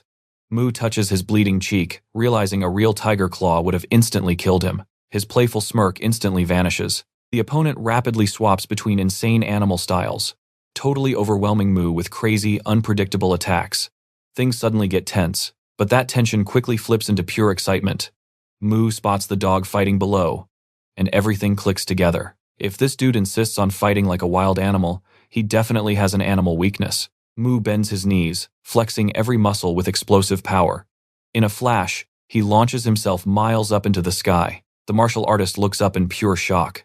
Before he can even twitch, Mu dives straight down. His big brain theory was completely right. Four-legged beasts cannot defend from above. Mu simply turns his terrifying glare toward the shaking dog, who immediately plays dead. The streamer screams out, "Mu as the winner!" The arena absolutely erupts. People are already pulling out their phones, desperately searching to adopt cool winged lizards. Meanwhile, an annoyed Yang Yang complains about not using magic. 5 matches later, the winners move up. Now, the final match to decide the last contender begins. Mu steps up for his next battle. You and I both remember this guy, right? It is diamond-grade boxer Guak Cheol, the dude Mu already crushed. Mu looks insanely happy. Poor Guak Cheol, though, sweating bullets and totally terrified. He desperately tries hyping himself up for a comeback win. He just tells himself not to mess up like last time. The bell rings, and the chaotic rematch officially starts. Their fists violently clash, making Mu yell in pain. Why? Because Guak Cheol is literally wearing a solid arm cast from their last fight. But the boxer does not realize pain just makes Mu feel incredibly alive. A crazy, twisted excitement instantly lights up his eyes. Guak Cheol senses the insane danger radiating off him, deciding to play it super safe. His big strategy? Toss out quick jabs to distract Mu, then land a surprise kick. He assumes Mu will never expect kicks coming from a strict professional boxer. But little does he know, Mu already spotted his twitching knees. Guak Cheol winds up for the sneaky kick, even having the nerve to taunt him. But right before he kicks, Mu blasts a brutal punch straight into his knee. He flawlessly copies the exact move he saw Guokcheol use before. The impact totally scrambles the boxer. Mu spins and lands a brutal punch, dropping him flat. And trust me, you are going to want to see what happens next. Mu bends down like he is about to bite the guy's ear off, completely terrifying the crowd. Just like that, he secures his spot in the finals against the undefeated champion. Stick with me, you and I are watching this guy go feral. The crowd goes wild, and Mu is just hyped for his third straight fight. He throws his fists up, ready for war. But before he even moves, the champion welcomes him with a lightning-fast crescent kick that sends him flying. Mu figures it out instantly. This girl is crazy fast. She unloads an endless combo of kicks, giving him zero room to breathe. But our guy? He just effortlessly weaves through all of them. Mu quickly realizes her strikes hit like a truck from a much higher weight class. Exactly what you would expect from a Ghidorah member. Her attack reach is ridiculously long too. So he fakes a pathetic, sulky face, pretending he is badly hurt. It actually makes her pause for a second, wondering if he is really injured. Mu knows closing the distance is basically impossible right now, but he rushes her anyway. Boom. Another sharp kick stops him dead, followed by a lightning-fast jab. He throws a high kick to match her range, but she ducks under it like it is absolutely nothing, reading him perfectly. During this crazy exchange, our guy takes a few solid hits, but he fires right back with his own spinning kicks. She refuses to back off, but then gets completely caught off guard by his sudden back whip kick. Stepping back, Mu takes a good look at that massive height difference. Knowing her tall build makes close quarters risky, she launches herself into the air, dropping down with another brutal high kick. Watching her move, Mu realizes all her attacks are aimed way up high. So right before her foot connects, he steps back and literally drops to all fours. Now watch this. He steals the exact quadrupedal stance from the Chinese fighter he just beat, totally shutting down her high strikes. He is betting everything that this weird posture creates an opening. She throws another kick, but he easily slips right under it. She has zero experience fighting someone crawling on the ground, and she starts getting visibly stressed. Meanwhile, the entire arena is losing their minds, screaming for this absolute chaos of a match. That Chinese martial artist from earlier? He is completely stunned seeing Mu perfectly copy a technique that took him 5 years to master. Even the master is mind-blown by Mu adapting so fast, though he silently prays his betting money on the champion is still safe. The champion goes for a finishing kick, but Mu is literally scurrying around like a cockroach, dodging absolutely everything. Suddenly, she feels something behind her and swings on pure instinct, only to hit dead air. Mu is already right in her face. He focuses all his energy and completely unloads the imitation fist, Behemoth Fist. Quick flashback to our guy's past. He actually comes from Earth, but his stay there was super short. After basically becoming Earth's boss, he gets forced onto a crazy planet created by Lucifer himself. Definitely not a vacation trip. This place is absolutely overflowing with mana, causing the local animals to mutate into straight-up nightmare monsters. Day by day, Mu levels up by hunting down these beasts. And out of every single monster he fought, the behemoth was the absolute apex predator. That is exactly why he busts out the hieroglyphic fist right now, completely mirroring the behemoth's brutal power. He actually shifts his own muscles to copy the monster's raw strength, slamming a devastating blow right into her ribs. She gets blasted backward, groaning in pain. He readies another punch to finish it, but right before impact, the streamer starts yelling that the match is over because they stepped out of bounds. You and I knew it, but the crowd is utterly baffled he won. They are also super confused by this totally random, abrupt ending. The streamer instantly cuts the live feed, turns to Mu with a sweet smile, and promises to hand over his prize money. Cut to a dark alley. She casually drops a plot twist. Sure, he won the match, but to actually touch that cash, he has to defeat her first. Before he can even blink, she explodes with a flying knee kick that totally knocks his wind out. He realizes right then, this is Kim Chung-gu from the Ghidorah gang. Mu kind of expected an ambush, but he takes the hit on purpose because the guy just loves fighting. Instant regret though. That kick hit so incredibly hard he is basically paralyzed. Chung-gu struts right out of the alley, telling her champion to hurry up while complaining that Mu almost cost her $1 million. Just like that, they run off, leaving our dude battered in the dirt, but still burning with pure hype. Mu groans in agony, yelling for his buddy to bring a health potion. Meanwhile, Hung is sprinting away in a complete panic. He just messed up big time. This genius gambled away 5 million won of his mom's money online, and he is absolutely terrified of the epic beating coming his way. His grand plan? Gamble even more to win it back. So he runs to a sketchy pawn shop that gives cash loans to students, as long as they hand over something super valuable. He brings Yongyong. The cashier is totally baffled, so Hung claims it is just a rare New Zealand reptile. Yeah, a mutant reptile with wings and horns. Trust me, you and I are going to love seeing how this hilarious mess plays out. Stick with me here. Hung completely lies, claiming it is worth hundreds of millions. The receptionist actually buys it and hands over 1,000,000 won. Hung smirks, fully knowing that creature is worth way more. But naturally, he plans to gamble it all to double his cash. Meanwhile, some shady hooded guy shows up, using Daljun's ID to score a loan. The clerk demands he drop the hood. He actually does it, and wow, he used makeup to perfectly copy the girl's face. He gets approved for 500,000 won. But after all those sketchy fees, he only pockets 450,000, due in exactly 1 week. Cash in hand, this hooded lackey runs straight back to his boss, Yang Zhou. He confirms the deed is done, totally whining about being sent alone to such a super sketchy joint. Yang Zhou admits he couldn't show his face, but promises to gamble it, win big, and pay it off.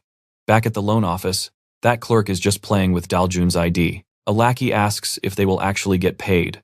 The clerk just smiles. They always have other, darker ways to collect if someone misses a payment. Over at school, pure chaos erupts the absolute second Eugene realizes Yongyong is gone. Her usual chill vibe vanishes completely. She is sprinting down the halls, screaming in absolute panic. Everyone just stares in shock at their class president, losing it until a teacher finally snaps, yelling and dragging her right back to her desk. Trying to explain the missing creature? Yeah, nobody cares. Meanwhile, Mu just sits there, casually dropping that Yongyong definitely did not vanish inside the school. Now pay attention here. Eugene screams at him for hiding this. But Mu just casually pulls out her old map, pointing exactly to where the dragon's trail magically went cold. Before anybody can even blink, Eugene literally snatches the map and bolts for the door. Obviously, that exact same teacher catches her immediately. Meanwhile, Mu is completely zoned out, flashing back to his brutal loss. The sting of defeat is still burning in his muscles. Every single ache proves he needs to get way stronger. That unfinished fight is driving him crazy. But honestly, it sparks something terrifying. He is desperate to fight again, and a wild plan starts forming. Heal up, train hard, and crush Ghidorah. The second the final bell actually rings, Eugene aggressively grabs his arm, dragging him straight out of class. Cheol pops up in the hallway, looking completely confused by her crazy rush. Daljun suddenly joins the group, desperately hunting for a lost wallet. Naturally, they start talking about missing Yongyong. Mu describes the tiny scaled winged beast, and they literally think he is joking before scattering to look for it anyway. Watching them run off, Mu just stays put. He is totally fine, letting them search it gives him time to recover. Miles from the school, Yang Zhou is hiding in some dirty bathroom, shaking uncontrollably as he gambles on his phone. A massive win lights up his screen, but his greedy smile instantly vanishes. The system is totally blocked, and he cannot cash out a single cent. A few whole days pass. Finding Yongyong is becoming an absolutely hopeless joke. Exhausted, Eugene and Daljun collapse on a bench, awkwardly apologizing to each other. Eugene starts stressing about upcoming exams and duties. Daljun plays it cool. But honestly, she is super bitter about Mu, since he literally has not helped search at all. Needing a break, Eugene finally gets up to go buy some drinks. You know exactly where this is going. A creepy guy sneaks up behind Daljun. When Eugene gets back, just an empty bench. Daljun is gone. Flashing back a bit, Mu is just intensely staring at his homeroom teacher. It is making the poor guy sweat nervously. Mu randomly compliments the teacher's sick muscle tone, making things 10 times weirder. The guy is literally blushing from the stare. Out of nowhere, our boy demands to copy the exact same training routine. Back in the present, Daljun is standing right inside that shady loan office, angrily demanding they give her ID back. The board clerk does not even look up, claiming her ID already secured a massive loan. Daljun starts yelling, absolutely stunned by this insane lie. Right at the counter, this ridiculous so-called young master violently slams the table. Trying to look tough, he glares at her. He aggressively accuses her of taking the cash, completely ignoring her obvious confusion. The clerk backs him up, coldly stating they are keeping that ID locked away until every single penny is repaid. Seeing absolutely zero way out of this trap, Daljun asks for the final total, 500,000 won, plus heavy interest, due in 1 week. She nervously agrees to pay it. The guy smirks, warning her not to be late, since they already know her exact classroom. Making one last promise, she finally walks out, begging them not to lose her card. Once she is gone, the clerk mocks kids for being stupid, which hilariously triggers the young master standing right there. The clerk panics, trying to explain he meant Daljun. But nope. The angry young master demands he call his uncle right now. So what do you and I make of this? The guy hides the key in a pot, and Daljun immediately sneaks out of the shadows. Let's dive right in. She refuses to pay those scammers, deciding to grab her student ID herself. She finds the key and sneaks inside. But someone shady is secretly following right behind her. She digs through the drawers and finally spots her ID. But right before leaving, something weird catches her eye. A dark shadow in the wardrobe. She opens it up and absolutely freezes. It's Yong. Suddenly, Yangjo grabs her from behind. He covers her mouth tight, gesturing for her to stay quiet. He instantly recognizes her as the girl whose wallet he stole. Thinking fast, Yangjo guesses she is here for her student ID and smoothly lies, claiming he broke in for the exact same reason. He tells her to sneak out quietly, promising he will do exactly that. Daljun sneaks out with Yong, finally realizing this is the exact same missing pet from the school posters. She feels pure disgust. How completely vile do you have to be to steal someone's beloved pet? But she has absolutely zero clue that security cameras just recorded her entire illegal break-in. Later on, she meets up with Eugene. Eugene was freaking out about her vanishing and immediately demands answers. Daljun just unzips her bag, revealing Yong. Eugene's face completely lights up as she goes for a hug, but the pet spots his real master. Yong bolts straight onto Mu's shoulder. Mu is totally caught off guard and extremely tense. Without hesitating, he just chucks the pet away. Mu quickly makes up an excuse, claiming his muscles ache from overtraining. Eugene, though, is seriously annoyed by his ice-cold treatment of Yong. Watch closely here. Over at the loan office, the staff check the footage, clearly catching Yangjo and Daljun sneaking in. The video shows them stealing cards, and Daljun escaping with the pet. When the nervous worker reports this upward, the boss's face goes completely dark. First, he rips into his employee for being dumb enough to leave the keys out. Then, sounding way too calm, he mentions that the loss is fine, even if those high school kids fail to pay. But his face hardens. Pure rage flashes in his eyes over the unbelievable audacity of these brats. Later, during a crazy school football game, a student unloads an epic eagle shot right at the goal. But our boy just stands there in front of it like a solid statue. The ball violently slams into him. Instantly, his face twists into this wild, totally psychotic grin. He looks ready to absolutely obliterate that poor player. Everyone watches in total horror, whispering about the doomed kid, while the PE teacher sprints over to stop the madness. Meanwhile, our chaotic boy is having the absolute time of his life in PE. Off to the side, Eugene hands Yong a smartphone. Since neither pet nor master owns a phone, she sets up a chat app. She tells him to send an SOS if another kidnapping like before ever goes down. Yong, however, has literally zero clue what Wi-Fi or chat apps even mean. Nearby, Hyung, totally broke once again, starts sweating bullets when he spots Yong. The furious little creature just launches himself at him for payback. Hyung loudly curses, desperately tossing the angry pet off his face. The PE teacher desperately tries calming Mu down. He explains he has to act peaceful, or he is getting permanently kicked out of class. I know what you're thinking. Disaster, right? Hyung bumps into Mu, and Mu's face completely lights up. He is hyped to start brawling again for PE. But before he can throw a punch, the teacher frantically restrains him. After class, our battle junkie happily tells Eugene how awesome PE is. He insists he needs to do this every single day. Eugene dryly replies that he clearly has no idea what PE means. She casually suggests leaving Yong with her while he goes train. Plus, she argues the pet misses her anyway, and she still needs to teach him how to use a phone. Not far off, Daljun is chatting with her classmates, while Chaol whines about his neck hurting. Heejun is heading for the class president. Then a badly beaten Yangjo spots Daljun in the crowd. He furiously demands her student ID. She looks confused, so he explains the CCTV caught them red-handed. Now, all her friends start asking uncomfortable questions. Panicking, he warns her that if the ID is not returned, she will get beat up too. He desperately snatches her bag, trying to yank the ID out. Obviously, Chaol and her brother notice this. Both guys aggressively step up, as Yangjo threatens to hit Daljun if she does not hand it over.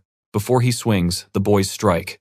But out of nowhere, Mu blocks their attacks, grinning like a maniac as he announces he got here first. Yangjo completely freezes in panic. Realizing it is 3 against 1, he just grabs Daljun and runs. Chaol and Heejun sprint off to save her. Mu follows right behind them, absolutely pumped for a real fight. Yangjo reaches the alley, violently throwing Daljun to the dirt before facing the 3 of them. That's where we leave it. Trust me, you'll want the next part. Alright, let's dive right into this brawl. Realizing there are zero witnesses, he recognizes the Iljimai crew, drops into a fighting stance, and dares them to attack. Our boy is totally ready to strike first, but Hun quickly reminds him who actually blocked their incoming attack. He asks if he will take responsibility if his sister gets hurt. Mu completely senses his boiling anger. Needing to vent some serious frustration, he steps up to fight Yang Zhou right off the bat, planning to handle the rest afterward. Suddenly, Yang Zhou grips his shoulder hard. Hyped up, our guy spins around and throws an attack, but totally whiffs it. A swift leg sweep slams him right into the dirt. Right then, Hun dashes forward, tightly grabbing his sister's hand. Spotting a perfect chance to entirely avoid this messy fight, he takes it. Meanwhile, Yang Zhou spots the siblings running away. Meanwhile, Mu realizes his crazy training actually worked. His back does not hurt even a little bit. He just flexes his back muscles, popping right up off the ground like a spring, totally ready for round 2. Chul offers help, but he casually brushes it off. Yang Zhou charges again, grabbing Mu's hand with one massive fist and grabbing his collar with the other. Using a brutal shoulder throw, the big guy slams him down hard. But Mu is honestly thrilled because his back still feels absolutely zero pain. But then, noticing poor little Yongyong taking the impact, Yang Zhou is about to stomp the pet's head with his shoe.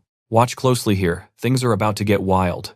Mu steps back, absolutely furious, and prepares to destroy this bulky goon for threatening his pet. He unloads a relentless barrage of punches, though Yang Zhou manages to block them. Still, the giant never expected such heavy strikes from a much smaller kid. Screaming about getting revenge for Yongyong, he completely confuses Yang Zhou. The big guy has no clue who Yongyong is as he launches a massive body charge straight ahead. To track the next attack, Mu hyper-focuses his muscles. Suddenly, it feels like an actual boulder is speeding right toward him. He tries blocking the massive hit but still gets thrown backward by the sheer force. Chul offers backup again, but Mu rejects it, carefully handing over his pet instead. It hits him, the weight difference here is absolutely insane. Yang Zhou is basically built like a giant walking rock, but he is burning with pure determination to smash this rock with his bare fists. So, he immediately switches tactics, targeting the guy's weakest joints. Moving like lightning, he flashes right behind the giant, striking hard at his back and leg. As Yang Zhou spins around, Mu blitzes back to the front. He lands brutal punches on both legs, forcing the massive dude to furiously curse under his breath. Completely desperate for a distraction, Yang Zhou yells over at Chul, loudly accusing them of fighting dirty. 2 against 1, the second Mu instinctively glances back. Yang Zhou completely capitalizes. He hooks a massive arm around Mu's neck in a brutal rear naked choke, instantly squeezing the life out. Seeing Mu seriously struggling for air, Chul finally realizes how dangerous this is and frantically screams for some help. Chul completely panics, rushing forward to pull the giant off. But before he even reaches them, Mu forces out a raspy command, straight up ordering him to stay back. Chul completely freezes in his tracks. You saw that too, right? Despite being choked out, Mu flashes this wild, crazy grin. He tells Chul one more time not to help. Yang Zhou tightens his beastly grip around his skull, and Mu literally feels the pressure crushing his blood vessels. Blood flow to his brain drops drastically. If this holds for even 5 more seconds, it is absolutely game over for our guy. But suddenly, a cocky smirk appears on his face.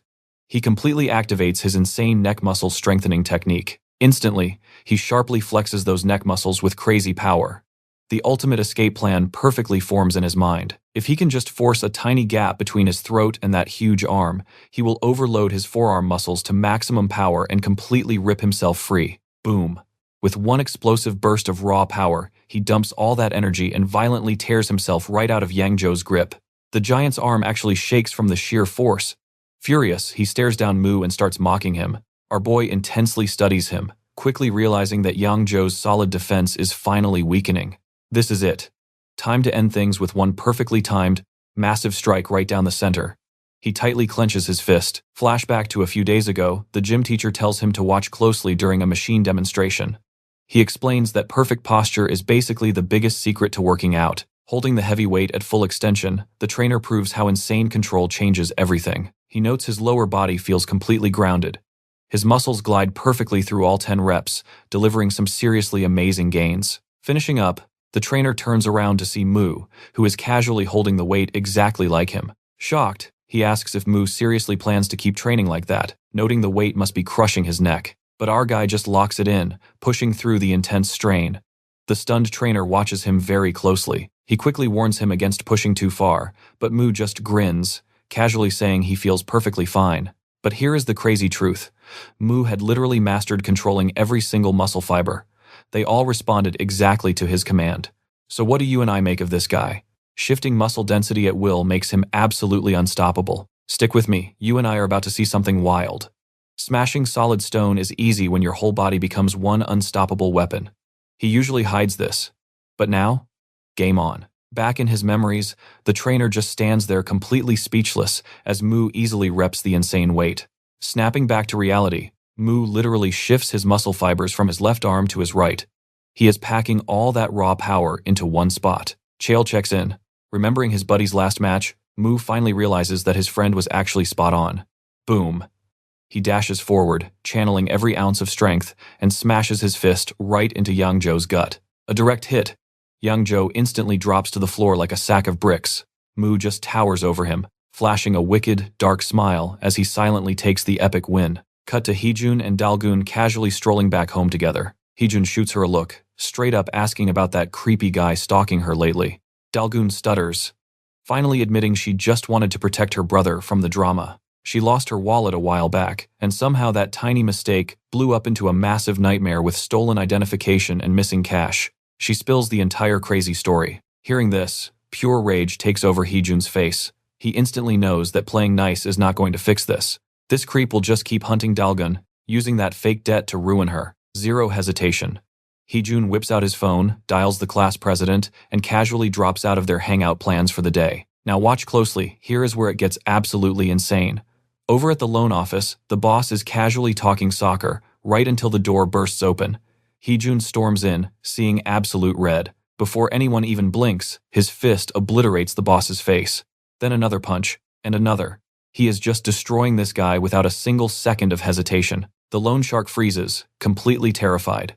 He mutters that this crazy kid has snapped, desperately wondering if the young master is doing okay. Panicking, he grabs his phone and screams for his guards to show up right now. 3 massive guards crash into the room. Heejun glares at them, completely unaware that the very monster bloodline he hates so much is literally pumping through his veins. His father's dark blood fuels him, packing an absolutely terrifying and uncontrollable raw strength. In a split second, he dashes straight at the massive guards. Heejun literally grabs one dude and launches him out the door like a rag doll. A few seconds later, all 3 heavy hitters are totally wrecked on the floor. Staring down the boss, Heejun demands answers. Why the hell is this guy forcing them to pay back cash they literally never even borrowed? Beaten and trembling, the boss barely stammers out a threat, asking if Heejun even realizes who he is actually messing with. Heejun stays ice cold. He casually tells the guy he could not care less. He promises that if this bullying continues, things will get incredibly ugly. Stepping right over a knocked-out guard, he simply walks out without a single backward glance. Meanwhile, the young master violently punches the floor in pure frustration. He grumbles to himself, completely clueless on how to actually handle this total disaster. Back with Mu and Cheol, our boy casually admits something wild. It has been a really long time since a fight pumped him up this much. You and I saw that weird trick, right? Cheol looks completely lost, asking how Mu's arms actually shrink and then massively expand. Mu casually flexes his arm to demonstrate, and those thick veins instantly pop up everywhere. Cheol attempts the exact same move, but his hand just shakes like crazy, totally failing to copy that insane power. Mu laughs it off, explaining Cheol lacks real muscle control. He tells his buddy to stop forcing it and actually listen to what his body needs. Every single muscle fiber reacts differently, and you have to master them one by one. Total control only happens when the mind and muscles link up perfectly. As Mu walks off, Cheol just keeps practicing that weird flex over and over. Chilling right on Mu's head, Yongyong asks the real question, why give away your best secret techniques? Our guy just smirks. Seeing Cheol level up actually makes him super hyped for their next inevitable showdown. Yongyong nods, knowing epic rivals push you past your limits. Then Mu flashes a truly villainous smile. He needs all this power to eventually destroy Lucifer. Yongyong tries to keep it chill, reminding him that Lucifer is still locked behind the magical barrier anyway. But Mu immediately shuts that down. Time is actually running out fast. Lucifer is strong enough to smash that barrier and invade Earth soon. Starting today, hardcore training is their only mission. Meanwhile, the young master runs to his uncle Choi Sung-gil, bitterly complaining about how perfect their illegal setup was before Heejun ruined it. He breaks it down. They bait people with super small loans, but the trap is set. The system makes paying off that debt literally impossible. Interest skyrockets instantly. When victims cannot pay, they get funneled into a rigged baccarat site owned by the same cartel. It was a flawless money-making loop. Uncle Choi just laughs in his face. He calls the kid out for whining, saying he is just terrified of losing his grip on the business. So what do you and I take from this? Facing crazy problems is just the job, so stop being afraid. Let's jump right in, stick with me here. Choi calls these setbacks lessons. But honestly, he's super disappointed those elite guards failed their basic job. Putting an arm around his neck, Choi promises to handle them personally, telling him not to go too hard on the younger rookies. Meanwhile, cut to a different spot. The boss is absolutely destroying those guards. Heads down, pure shame. They are way too terrified to even squeak. The boss screams at them. Losing to a high schooler? Are they even embarrassed? He straight up says he would rather die than face this level of absolute humiliation. Pointing his stick at one guy, he barks an order. Open wide.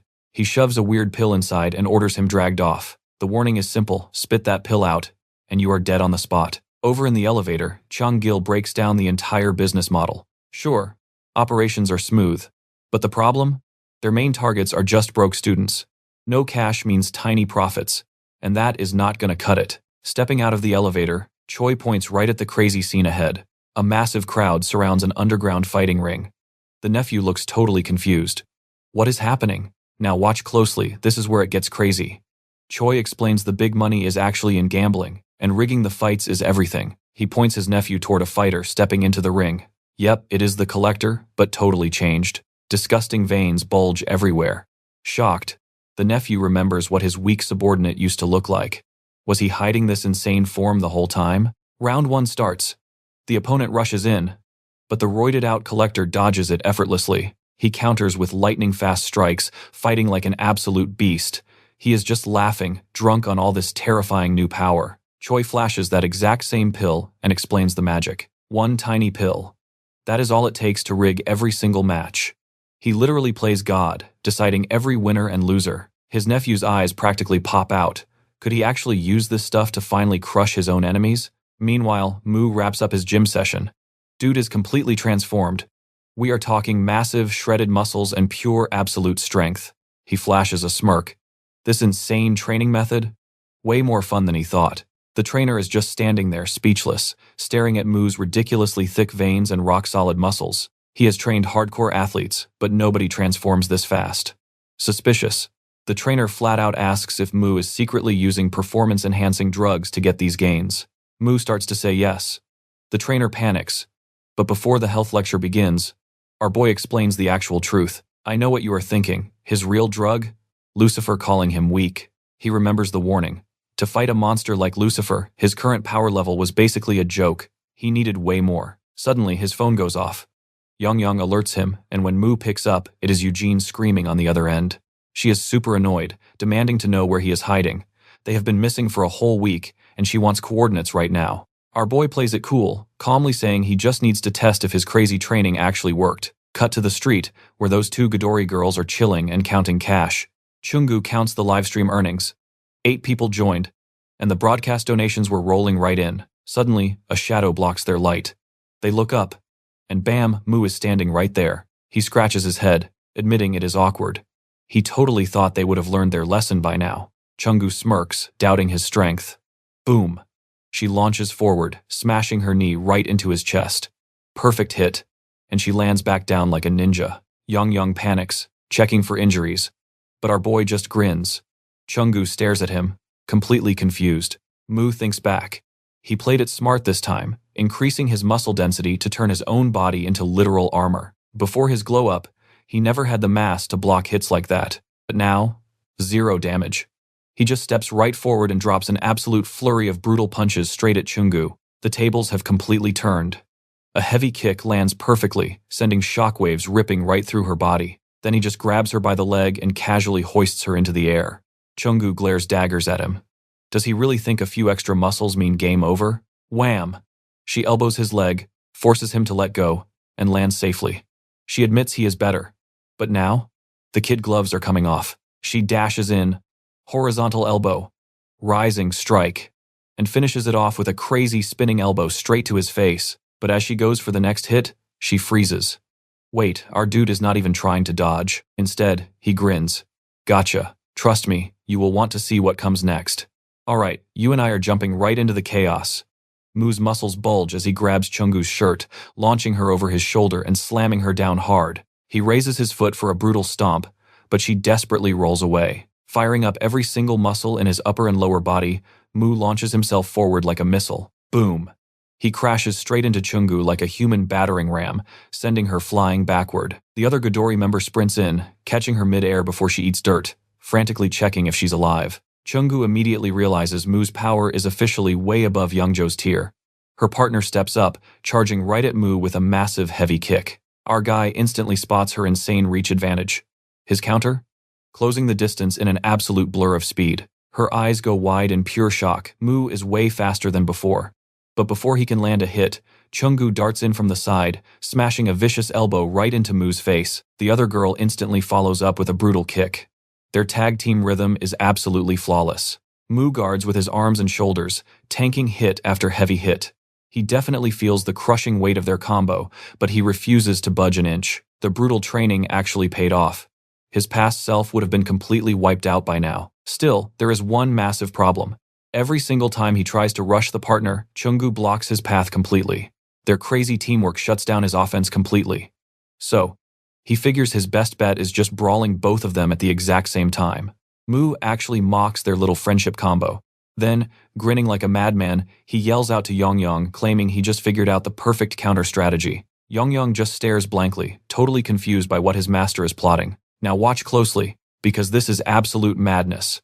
Without any warning, Mu grabs his pet's tail and swings him like a literal bat. He proudly announces that this is now a 2 versus 2 match. Both girls are left completely, utterly speechless. Our boy hoists his pet high above his head and charges straight in, swinging the poor guy to smash both enemies. Chungu rushes in, desperately grabbing Mu's arm to halt the crazy swing, while her green-clad partner launches a razor-sharp kick. The poor little dragon slips loose and goes flying, but Mu snatches him mid-air before he face-plants. Seeing this, Chungu realizes a critical flaw. Relying on a weapon creates a massive blind spot. His weapon hand is totally restricted.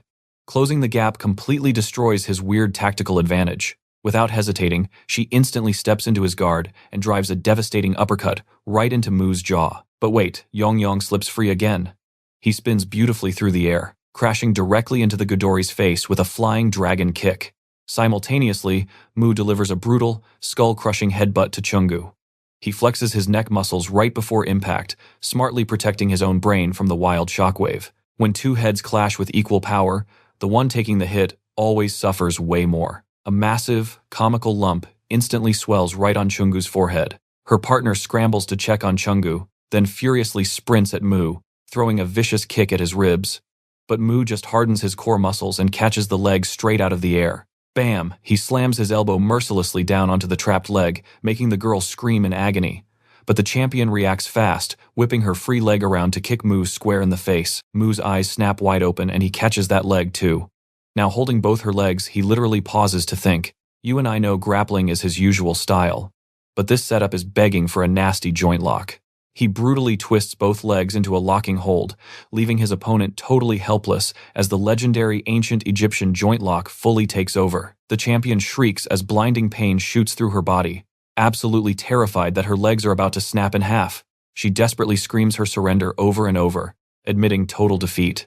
Mu calmly asks if she is seriously throwing in the towel, slowly releasing the crushing hold. He brags about leaving his mark, but before finishing his sentence, she bursts loose and kicks him directly in the face. She scrambles away, immediately jumping back to her feet. Mu actually laughs at how much energy she still has, then furiously charges right back at her. Panicking, she grabs a massive fistful of cash and hurls it straight at him, screaming for him to just take it all. The bills wildly scatter everywhere, completely hiding both fighters behind the fluttering wall of money.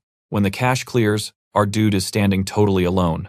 The champion's cap is just lying there in the dirt. He picks it up, muttering that he failed to leave his mark this time, but promises payback for round 2, slapping the cap onto his head. Meanwhile, her partner hoists the unconscious Chungu onto her shoulder, desperately shaking her to wake up, but Chungu is completely out cold. Elsewhere, Yangzhou limps out of an emergency room, totally wrapped up in bandages. He bitterly mutters that his life is an absolute joke right now. Calling Mu and his gang a bunch of bullies, he angrily swears revenge, promising to utterly destroy them next time. Frustrated, he violently kicks a stray stone, sending it skidding down the street. The stone rolls right up to someone's boots. The stranger stares him down with a dead serious glare, questioning Yangzhou's miserable, angry expression. Yangzhou spins around, aggressively demanding his identity. Enter Guak Dojian, stepping straight out of Kuko High School. Guak Dojian bluntly asks how he manages to get beaten up this badly, causing Yangzhou to absolutely snap at the sheer disrespect. Yangzhou mocks his fake tough guy act. And that's where we leave it. Trust me, you're going to want to see how this wild showdown plays out next. Alright, you and I are jumping right into the chaos. Dojian taunts him, claiming he still looks capable of taking more punishment. Yangzhou fires back. He questions Dojian's sheer arrogance when local groups, especially Chungu, constantly beat him down into the dirt. That sparks total rage. Yangzhou snaps and grabs his shirt. But Dojian? He calmly pulls out a pill and swallows it. Boom. Instantly, his entire aura flips into something totally sinister.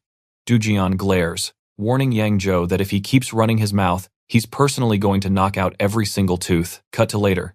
Yangzhou lies completely wrecked on the ground. Pure humiliation, courtesy of Dojian's brutal beating. The very next day, the two Midori girls stroll along, and Chungu just finished getting her brand new bandages wrapped. She's super annoyed, asking her friend why she blew all their cash instead of saving some.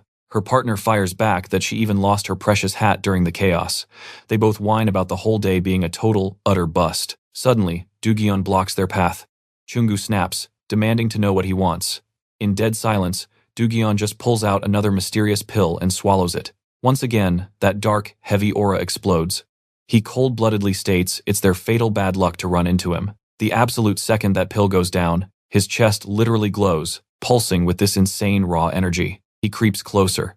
That quiet kid is gone, replaced by pure violent aggression. He coldly explains that capturing Yangzhou leaves only one target left standing. Crushing them means he won't need Midori anymore.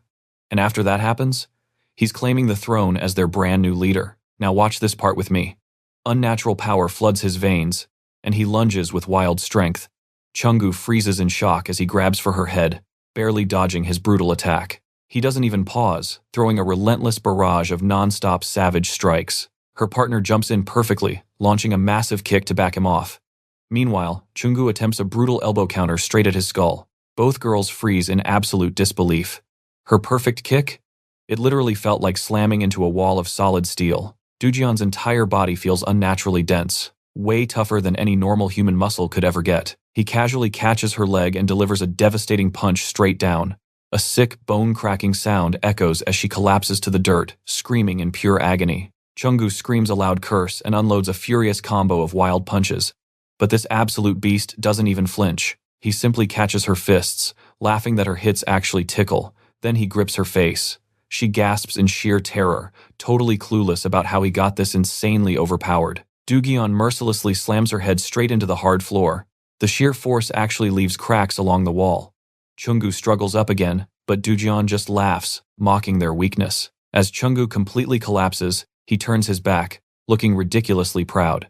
He mutters to himself that he finally nailed a totally perfect villain monologue. You and I saw this coming, right?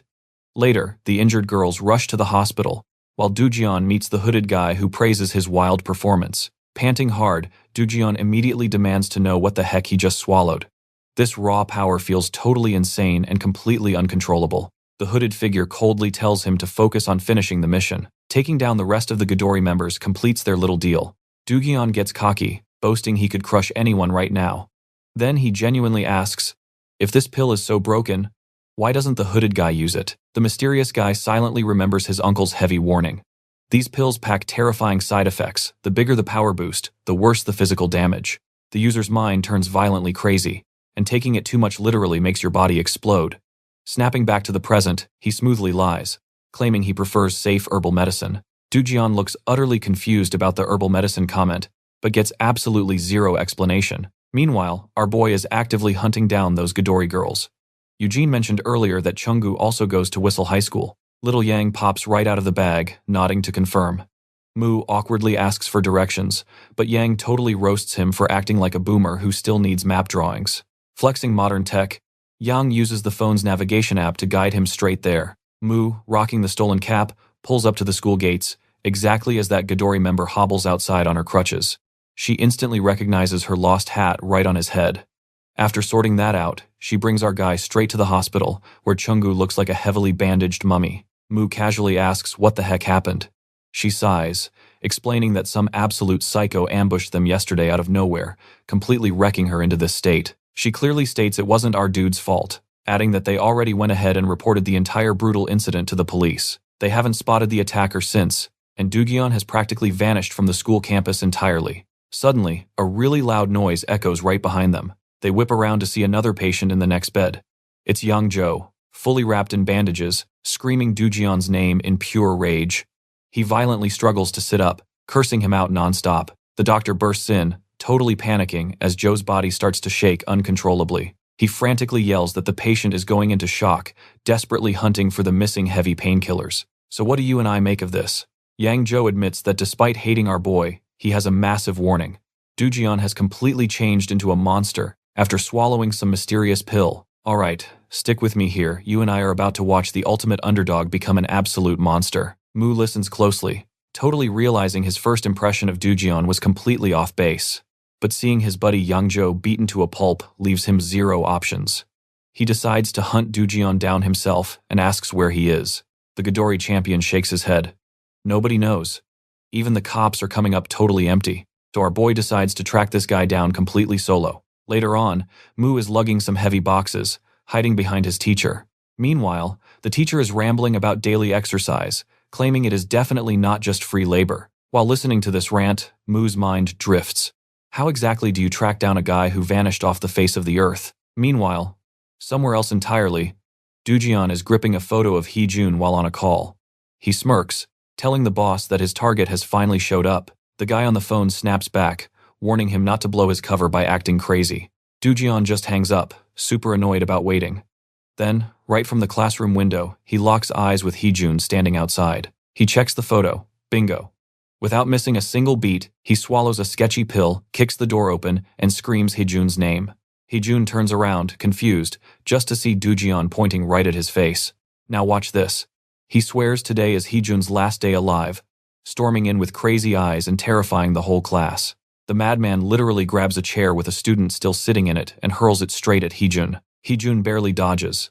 The chair flies right through the window, shattering glass absolutely everywhere. Total panic hits the room.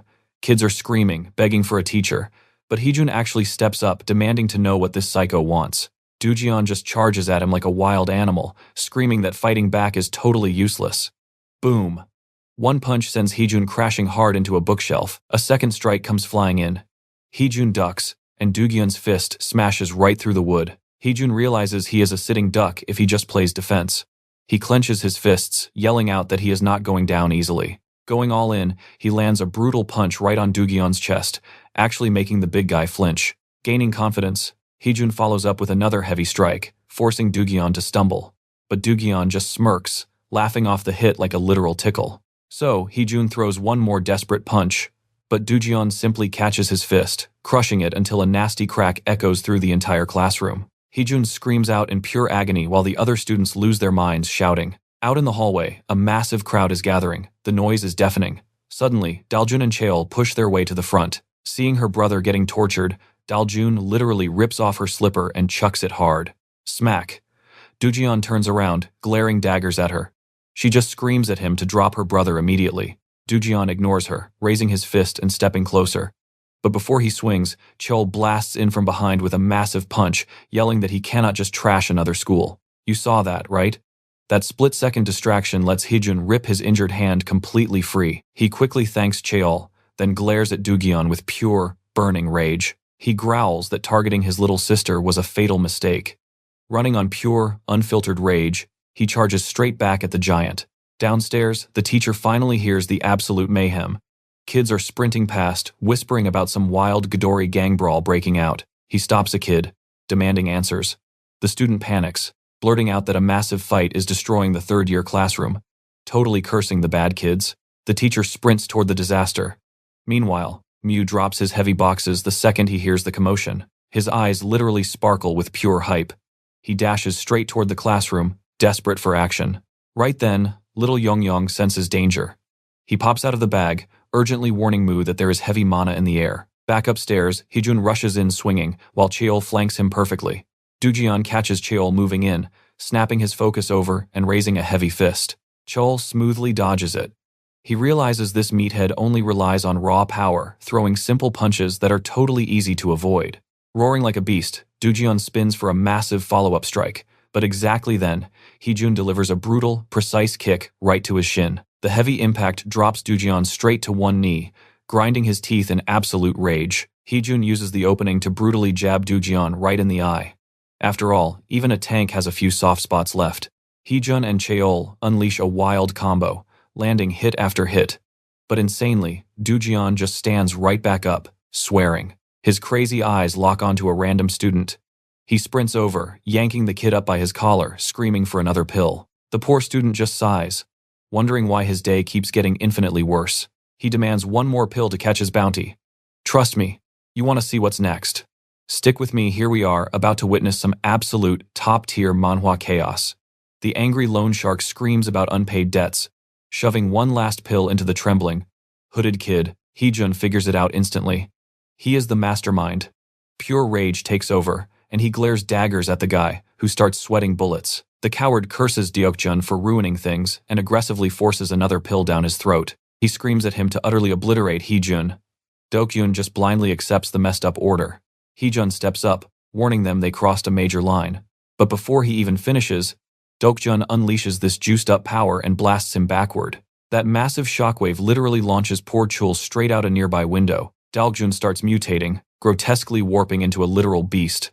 Daljun screams for her brother in panic, and recklessly charges right in to save him. The monster reaches to grab her, but a strong hand intercepts him. The teacher just arrived on the scene. He casually jokes that Deokjun must be hitting the gym, but raw strength does not mean you can beat up classmates. Gripping the monster's hand, the teacher coldly declares, "Class is in session."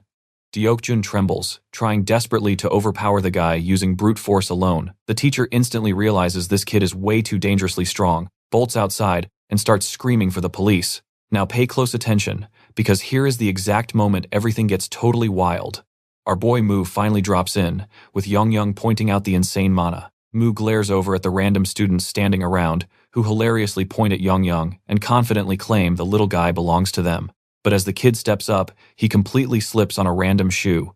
He curses, loses his balance entirely, and accidentally slaps Mu right in the face. Mu grabs his head and drops a savage elbow strike directly onto his face, slamming him hard into the dirt. The bully screams for Deokjun to attack and crush our MC. Deokjun mindlessly obeys, charging straight at Mu with his fist raised high. But wait, right before the heavy punch actually connects, Deokjun completely deflates, instantly turning back into his regular, puny self. Pure shock takes over his face. He finally realizes what happened. Young quietly drained every single drop of his mana. Deokjun awkwardly tries to follow through, but Mu counters with one brutal punch, dropping him. Then Mu just keeps swinging until the guy stops moving entirely. Young studies the absorbed mana and remarks that the energy feels strangely familiar to him. There is something really unique hidden inside it. Standing over the defeated Deokjun, Mu gets this nagging feeling that this win was way too hollow. The fight lacked any real substance. So, naturally, he orders Young to return the mana directly back to Deokjun. Young agrees but warns that this energy is totally weird, so Mu asks what exactly the difference is. Young explains the aura is unnaturally pure. You literally cannot find this on Earth unless a god hands it down via a sacred relic. Because gods stopped handing out power ages ago, someone else is meddling. Mu gets suspicious, flat out asking if it belongs to Young, who just laughs nervously. As the mana returns to Deokjun, his terrifying, monstrous form starts appearing all over again. We both know what this means, flashback time. We are jumping back 1,000 years into the divine realm. There stands Mu, right inside the domain, ruled by the Cyclops god. Towering completely over him is this absolute unit of an Ultra Cyclops. This boss monster grips its weapon with 4 massive arms, roaring like thunder and demanding he stop. It violently swings down at Mu, who casually combat rolls away. The giant weapon literally dissolves into spiral patterns and vanishes, leaving Mu standing back up without a single scratch. The giant buff completely fades, shrinking the massive Cyclops right back to normal size. The beast literally begs Mu to stop annoying it, but Mu smirks, claiming he will only quit when he gets proper entertainment. He promises to return soon. Floating beside him, Young totally understands why the Cyclops failed to entertain their overpowered master, but suddenly he starts looking deep in thought. The little guy begins brainstorming a genius way to finally cure his master's constant boredom. Suddenly, he whips out a random rock. Mu questions the source, and Young proudly explains he grabbed it from Earth before starting this totally weird magical preparation process. First, he uses crushing magic to grind the solid rock perfectly into fine powder. Next, he mixes that powder with random liquid. Finally, he pumps pure magical energy into the batch until it shapes into a perfect sphere, stamping its sign on top.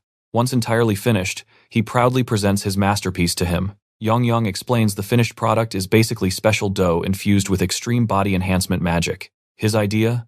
Feed a tiny piece to enemies before fighting.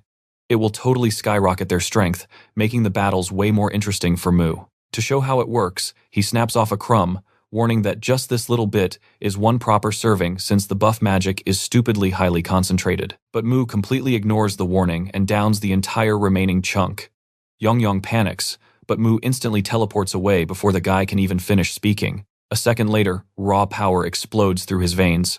That crazy enhancement buff works absolutely perfectly. He faces the gigantic Cyclops again, charging forward with absolutely unstoppable, devastating force. He strikes faster and harder, smashing the beast into the ground. Trust me, you are going to want to see what this overpowered hero does next. Let's dive in. Watch as a magical pill drops from the Cyclops toward Earth. Usually, a divine barrier blocks this stuff, keeping everything strictly gods only. But somehow, this specific pill slips right into Earth's atmosphere. Young watches it vanish completely. Fast forward to the present, and our boy realizes this exact nightmare has happened before. Someone out there definitely found an ancient enhancement pill. He actually smiles at the thought. Suddenly, Dujian throws a massive punch, but Mu smoothly dodges sideways. Mu clenches his fist, swinging back while analyzing just how absurdly durable his enhanced opponent is. Dujian locks both arms high and slams them straight down on Mu. The impact shakes the whole school, sending terrified students into panic mode. Mu barely dodges the blast, but Dujian grabs him instantly, lifting him sky high. Screaming his victory, the guy chucks Mu backward with full force. Mu absolutely obliterates a door, his shirt ripping apart from the crash. Young rushes over in a panic, and Mu calmly asks how much time this drug enhancement actually has left. Scanning the mana, Young estimates 5 minutes until the effect completely wears off. Mu repeats it just 5 minutes. Young nods, suggesting that just surviving for 5 minutes is a totally valid survival tactic here. He even offers to drain Dujian's mana again if Mu wants. Now pay attention. Here is where our boy gets wild. If he waits, he misses fighting this beast at max power. He stands up, flashing a purely wicked grin. He decides to crush this guy before those 5 minutes end. Meanwhile, somewhere else, Choi inspects a tiny stone fragment. He studies it closely, grinning because this piece is enough. Footsteps echo in the dark. That little stone? Turns out it's a chunk of that exact divine pill from earlier. Back to the fight, Mu rips his torn shirt off. Matching that monster's strength directly would completely destroy his body. To win this, he has to outclass him in at least one specific stat. His muscles flex and tighten. Ever since he left his original world, his physical power has just kept growing. But eventually, all that crazy muscle mass ruined his movement speed. Raw strength is useless if you're slow. He absolutely needed a balance of power and mobility. Through intense training, he found a way to shrink his muscles while boosting their density, a technique called compression. He practiced this technique over 100,000 times. Right now, he activates just one single stack of it. This lets him turbocharge specific body parts instead of his entire frame. Dujian swings wild. Young screams a warning as Mu dodges, letting that punch shatter the door behind him. Mu bumps compression up to 2 stacks, his muscles hardening instantly. Dujian literally grabs Mu by the head and launches him. He hits the wall, dialing compression to 3 stacks. You think he's going to run, right? Nope. Mu sprints straight at the charging giant. Their fists collide mid-air, the explosive shockwave shattering every single window nearby. Dujian stares in pure shock, baffled that anyone can match his drug-fueled power. Cursing, he strikes again. Our guy meets him head-on again. The clash creates a shockwave so massive it knocks everybody backward. Dujian's arms are visibly trembling now, completely confused. But our MC knows exactly what's happening. Basic physics, when equal forces collide, the smaller surface area wins every single time. He completely shatters Dujian's ego, declaring his total dominance in this fight. Time's almost up on that drug enhancement. Moving with absolutely explosive speed, He closes in and hits Doojeon with a devastating, fight-ending blow. The crazy impact sends Doojeon flying straight through the wall and out the window. He crashes hard outside. The teacher and guard rush over as the drug finally wears off, returning Doojeon to normal. The panicked crowd starts screaming, calling for an ambulance instead of the cops. From the floor above, our boy calmly inspects the wreckage through the shattered wall. June nervously approaches, but before she talks, that weird student appears behind him and snatches Yongyong. He openly mocks Mew, claiming Doojeon was actually his weakest option. Promising to bring an absolute monster next time, he violently tosses Yongyong away. Yongyong rolls across the floor, complaining about the abuse. Mew drops to one knee, panting heavily from the fight. Yongyong panics. But Mew's smile? Trust me, you and I are just starting. Hearing that Doojeon is actually the weakest, he absolutely loves it.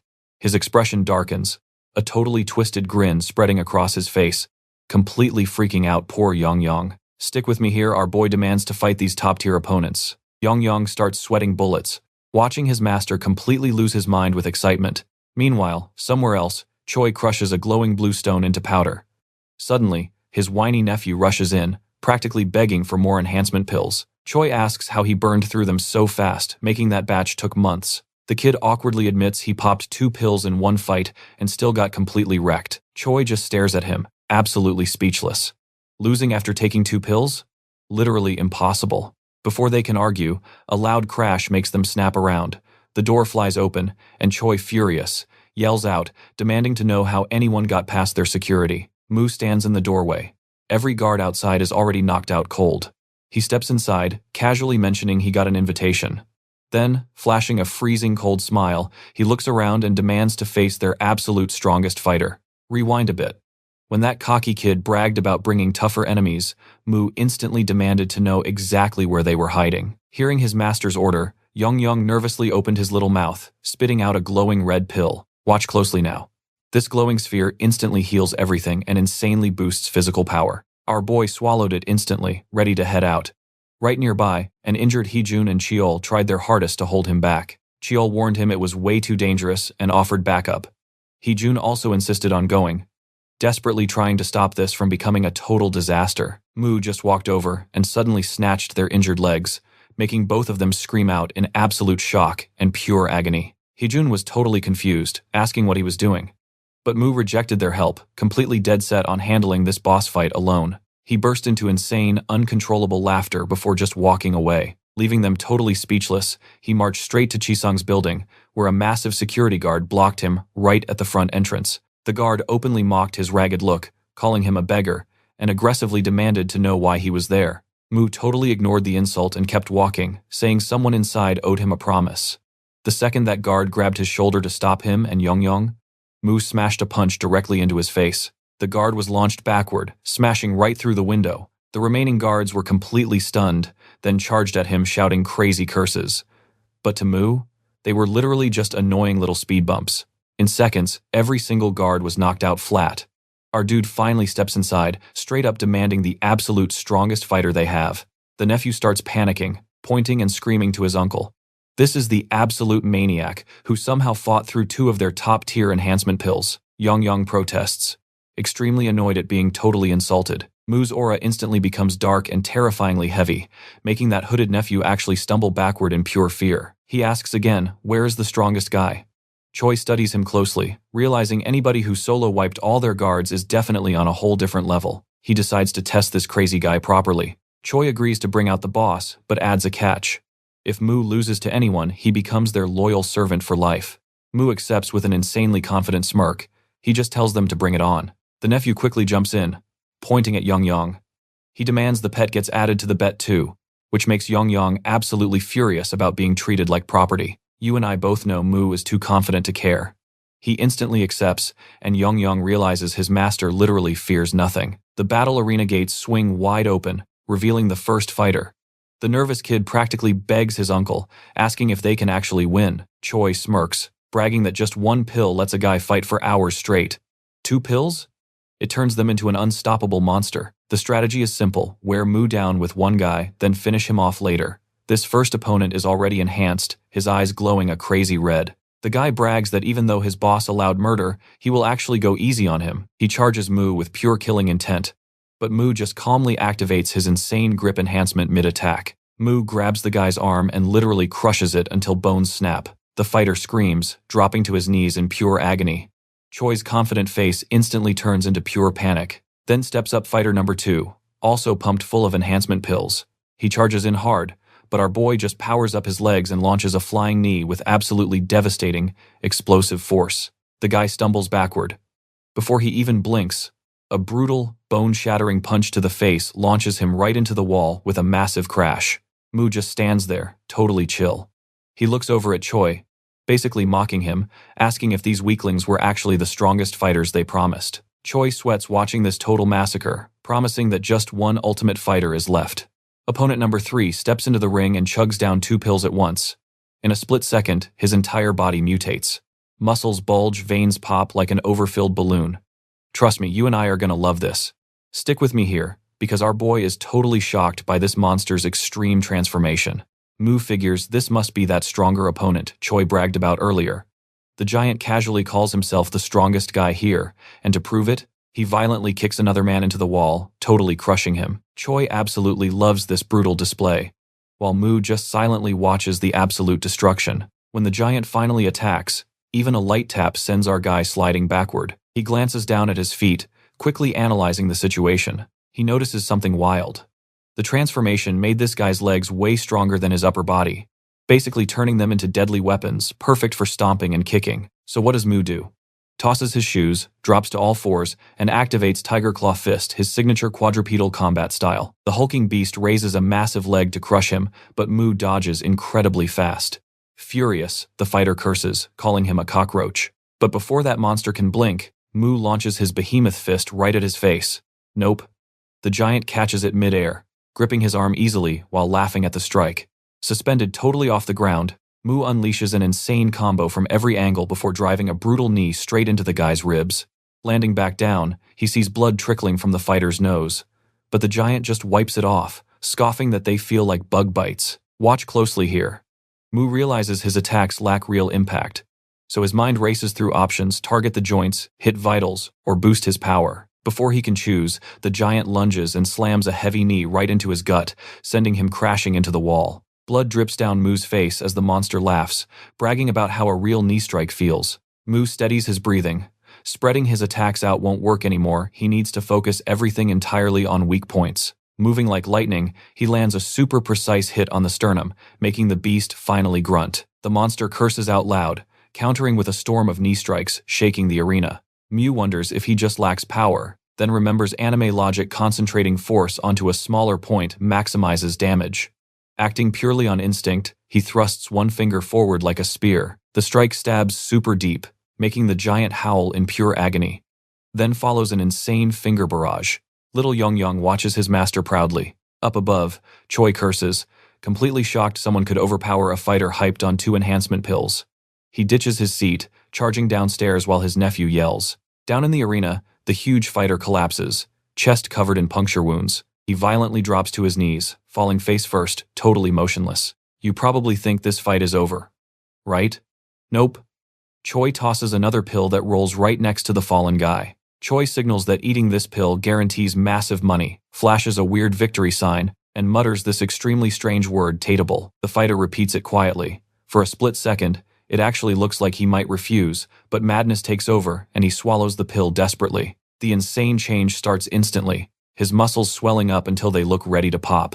His skin stretches over them like super thick leather, his whole body expanding into pure nightmare fuel. Choi mutters under his breath, begging him to finish it. The transformed freak roars, screaming out Tatal over and over as he blindly charges. Mu instantly realizes things just got super dangerous and his old attacks won't do a thing anymore. He totally focuses his energy, compresses his muscles tight, and violently thrusts his middle finger between the ribs. The strike lands hard, making the giant stumble briefly, but the damage vanishes in a second. He stands straight up, without a single scratch. A crazy realization hits Mu right then: this guy's body is basically unbreakable now. He quickly backsteps, trying desperately to create some distance while his racing mind searches for any winning strategy. But before he can even blink, the fighter vanishes completely and suddenly drops from above. Boom. The heavy impact totally shatters the ground, sending massive concrete chunks flying everywhere, throwing our boy way off balance from the huge shockwave. Mid-air, the beast easily grabs his leg, wildly swinging him around before slamming him straight into the floor. Blood forcefully bursts from his mouth. Panicking, Yong flies over, screaming at his master to restore his mana right away. But somehow, even in massive pain, Mu gives a faint smile and refuses. The massive fighter aggressively drags him across the concrete, scraping his body raw before tossing him high up into the air. Airborne, Mu accepts that his physical attacks cannot pierce that armored skin, no matter the power. Suddenly, the fighter catches him again, violently smashing him down with absolute overwhelming strength. Then it clicks. If he can't break through that tough skin, you and I know there's gotta be another way. Gathering every ounce of strength, he strikes upward, landing an extremely heavy blow to the face. The huge impact completely loosens that death grip, and he uses the tiny opening to twist free, safely landing behind him. Stick with me here, because we are about to watch pure chaos. Choi is absolutely frozen, as Mu mutters that nobody said he couldn't jump in. Our boy turns his head, flashes this absolutely unhinged smile, says thanks, and starts cracking up. Choi just stares, totally speechless. But his shock gets cut short by the deafening sound of walls shattering. The big guy grabs his leg again, literally throwing him through another solid wall. Choi's nephew just screams and bolts. Choi looks around at the massive crater, and reality hits him like a truck. His arena, his total pride and joy since he was 13 years old, completely wrecked in just a few minutes of absolute madness. Mu leans against the broken concrete. He is beat up but locked in. The only hits doing damage are headshots, so that is his target. Getting close again? Going to be brutal. The big guy will not fall for that twice. Knowing overthinking will just get him killed, Mu breathes out, drops his stance, and lets pure instinct take the wheel. No thoughts, just pure reflex now. He drags himself up and gets ready to move.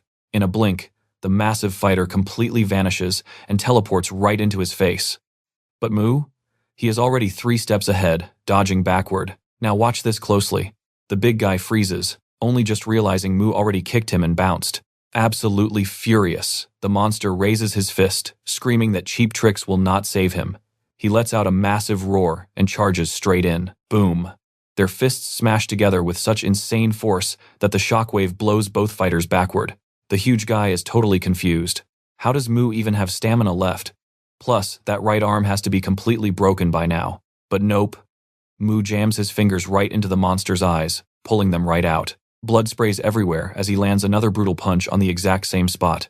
The blinded fighter swings wild, launching Mu through the air until he crashes hard into the arena floor below. Realizing the power pill is wearing off, he leaps up, grabs the ceiling, and dive bombs down, screaming "Tada bull," timing it perfectly to end this. Mu watches the drop and dodges right before impact. The giant slams face first into the ground. The second he hits the floor, Mu viciously stomps on him, making the beast scream in agony. Then Mu unleashes an absolute barrage of punches. Choi and Yong can only watch, completely stunned. As the beatdown continues, the pill wears off and the giant shrinks down to normal size. Mu's foot is completely wrecked, but a massive grin spreads across his face. Out of nowhere, he starts laughing like a maniac. And then, the whole ceiling straight up collapses on him. Yong completely panics, screaming his master's name as he runs over. Choi just watches this disaster unfold. All he wanted was a quick payday, and now his whole life is ruined. He desperately tries staying positive, hoping the building itself is at least still standing. I know what you're thinking, right? He can fix it. But looking at this shattered mess, he realizes the arena money will never cover this damage. Full panic hits him. He cannot even host a single match in this wreckage anymore. Yong tries lifting the rubble, but it is way too heavy. Then it clicks. If he eats that power pill, he might just get strong enough to lift it. He instantly bolts over, leaps straight onto Choi's face, starts biting him, and demands those upgrade pills. Choi yells in total confusion. But right behind them, Mu's hand suddenly punches up from under the heavy rubble. Yong immediately snaps his head toward his master. Shaking from the effort, Mu shoves tons of concrete away and finally stands up from the wreckage. Yong is just so relieved his master is actually alive. Mu looks around, super confused, trying to figure out what just dropped on his head. Yong explains the ceiling just randomly caved in. Mu looks up, suddenly realizing the actual building itself was what tried to crush him. He raises his fist, clenching it tight. A deep boom echoes as his muscles expand to their absolute maximum limit. Yong knows that terrifying sound. It only happens when Mu pushes his body way beyond its natural limits. Then, with absolutely insane strength, he smashes his fist directly into the floor. The massive impact sends huge spiderweb cracks across the floor, violently shaking the whole structure. Choi and Yongyong lose their balance as the shaking gets worse. Cracks rip through the pillars, and the whole building literally groans. Choi screams at him to stop before everything collapses, while Yongyong shouts that they are in serious danger. Mu does not care at all.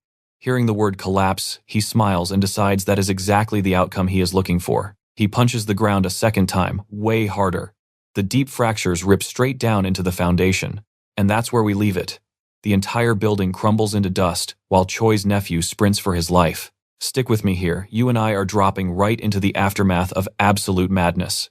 He turns around to complete destruction. Nothing but ruins and heavy dust clouds. Suddenly, debris shifts. Yongyong is the first one furiously clawing his way out.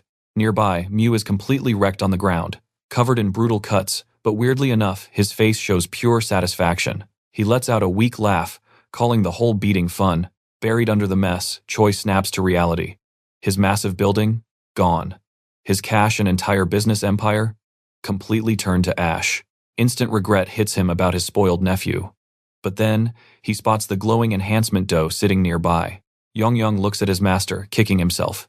If he knew things would get this crazy, he definitely would have packed way more healing orbs. Lucifer crashing the party totally ruined their master plan. But our boy is chilling. He waves off the panic, casually saying his insane body will heal up on its own. Fighting right now is a no-go. But he figures Earth's high-tech hospitals are good enough to patch him up. Before Yongyong can even reply, boom, a massive explosion shakes the Earth right behind them. Here's where it gets wild. Choi steps out of the smoke, mutating into a monster from that dough. Yongyong instantly clocks the danger. No hesitation at all, he steps up, ready to defend his master. He demands to take the fight, but Mu isn't backing down.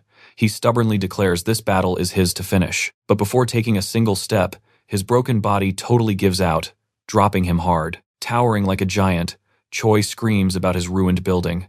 Trembling with pure rage, he raises a massive, hulking fist and slams it straight down. That impact would have instantly flattened our guy, but Yongyong violently yanks him out of the way. The ground literally shatters where the fist lands, sending a crazy shockwave ripping through all the rubble. Yongyong begs his master to stay down before he gets killed, but there is absolutely no surrender in this guy's eyes. His body is trashed and his stamina is 0, but his left leg?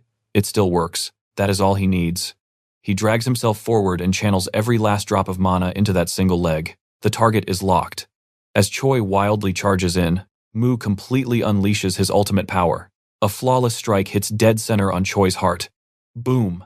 Choi violently coughs up the dough, instantly shrinking back to normal size. Yongyong snatches the dough up, absolutely hyped to drain its mana and heal his beaten master. But out of nowhere, a vicious gust of wind snatches it right out of his grip. Dust swirls wildly, and he spots glowing particles floating around. Then it hits him hard.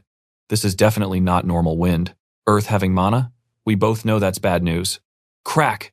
The sky rips open and a massive monster drops. Earlier, Lucifer blasted an absolutely massive surge of mana straight across the planetary barrier. The ground totally fractures under the crazy pressure, but the barrier? Unfazed. Far away, Divine Archer watches this guy, totally confused. She wonders if he wiped out the entire zone since nobody else is around. Lucifer glares at the ground, deeply puzzled. His godlike power didn't even leave a tiny scratch. Then a crazy idea hits him. He needs an equal force. Divine Archer keeps watching, totally weirded out by his frantic actions. Suddenly, her jaw drops. She watches this absolute madman physically lift the entire planet Elmore above his head. Pure panic hits as she screams for him to stop. But Lucifer's mind is made up testing the barrier against Elmore itself. Barrier or not, he is fully determined to completely obliterate this thing. No hesitation. He literally chucks planet Elmore at Earth. But instead of exploding, the two worlds actually fuse together. The crazy sight leaves them completely speechless. Lucifer just stares, trying to process this absolute madness. He wanted a broken barrier, not a planet fusion. An explosive surge of mana erupts from the crash, spreading wildly everywhere. That exact massive energy just woke up the monster. A colossal bull appears in the sky, casting a terrifying shadow over everything. Confused and absolutely furious, it realizes someone dared to disturb its personal domain. Down below, total panic immediately infects the crowd. Screams echo. People shout for the cops, while others just stand there completely frozen in pure terror. One kid is totally paralyzed. The giant bull locks on, assuming he caused this huge disturbance. To the beast, a tiny bug causing all this chaos seems absolutely pathetic. Before the bull attacks, something yanks it backward. Trust me, you're going to want to see what's next. Alright, stick with me here. That void of nothingness starts dragging the monster away, literally forcing it back to where it came from. Meanwhile, our boy asks Yongyong what is happening, and why he can suddenly feel mana. Yongyong is completely clueless too. This mana just started exploding out of absolutely nowhere. Wasting zero time, he throws some healing magic on his master. But right then, a mysterious figure drops from the sky, crashing down nearby. It is a heavily armored knight, just standing dead silent right behind them. Yongyong stares in pure shock. The knight draws his blade, slamming it into the ground. Seeing this, Yongyong prepares to unleash his true power. He instantly shifts straight into his massive, terrifying dragon form. The knight claims his target is not the dragon, but Mu standing right behind him. Yongyong completely shuts that down. Nobody touches his master while he is still breathing. Now pay close attention here. The knight gathers massive energy, summoning the flying sword straight into his heavy grip. He coldly declares he is taking the dragon down first. A massive explosion hits, and his evil laughter echoes everywhere. Yongyong holds his ground, frustrated that every single random freak thinks he is an easy target. With a wave of his hand, he summons glowing magic spheres, completely surrounding the knight. The knight stands there confused, having zero clue what is happening. Before he even blinks, boom! The spheres violently detonate. The blast throws the knight backward, completely ripping his helmet off. Our boy approaches and studies the fallen knight. Suddenly, the guy furiously grabs him, screaming to get his body back. Plot twist. He is actually an adventurer from Elmore. And that body? Not even his. The soul inside is Liho, screaming for his body back. You and I just witnessed one insane plot twist.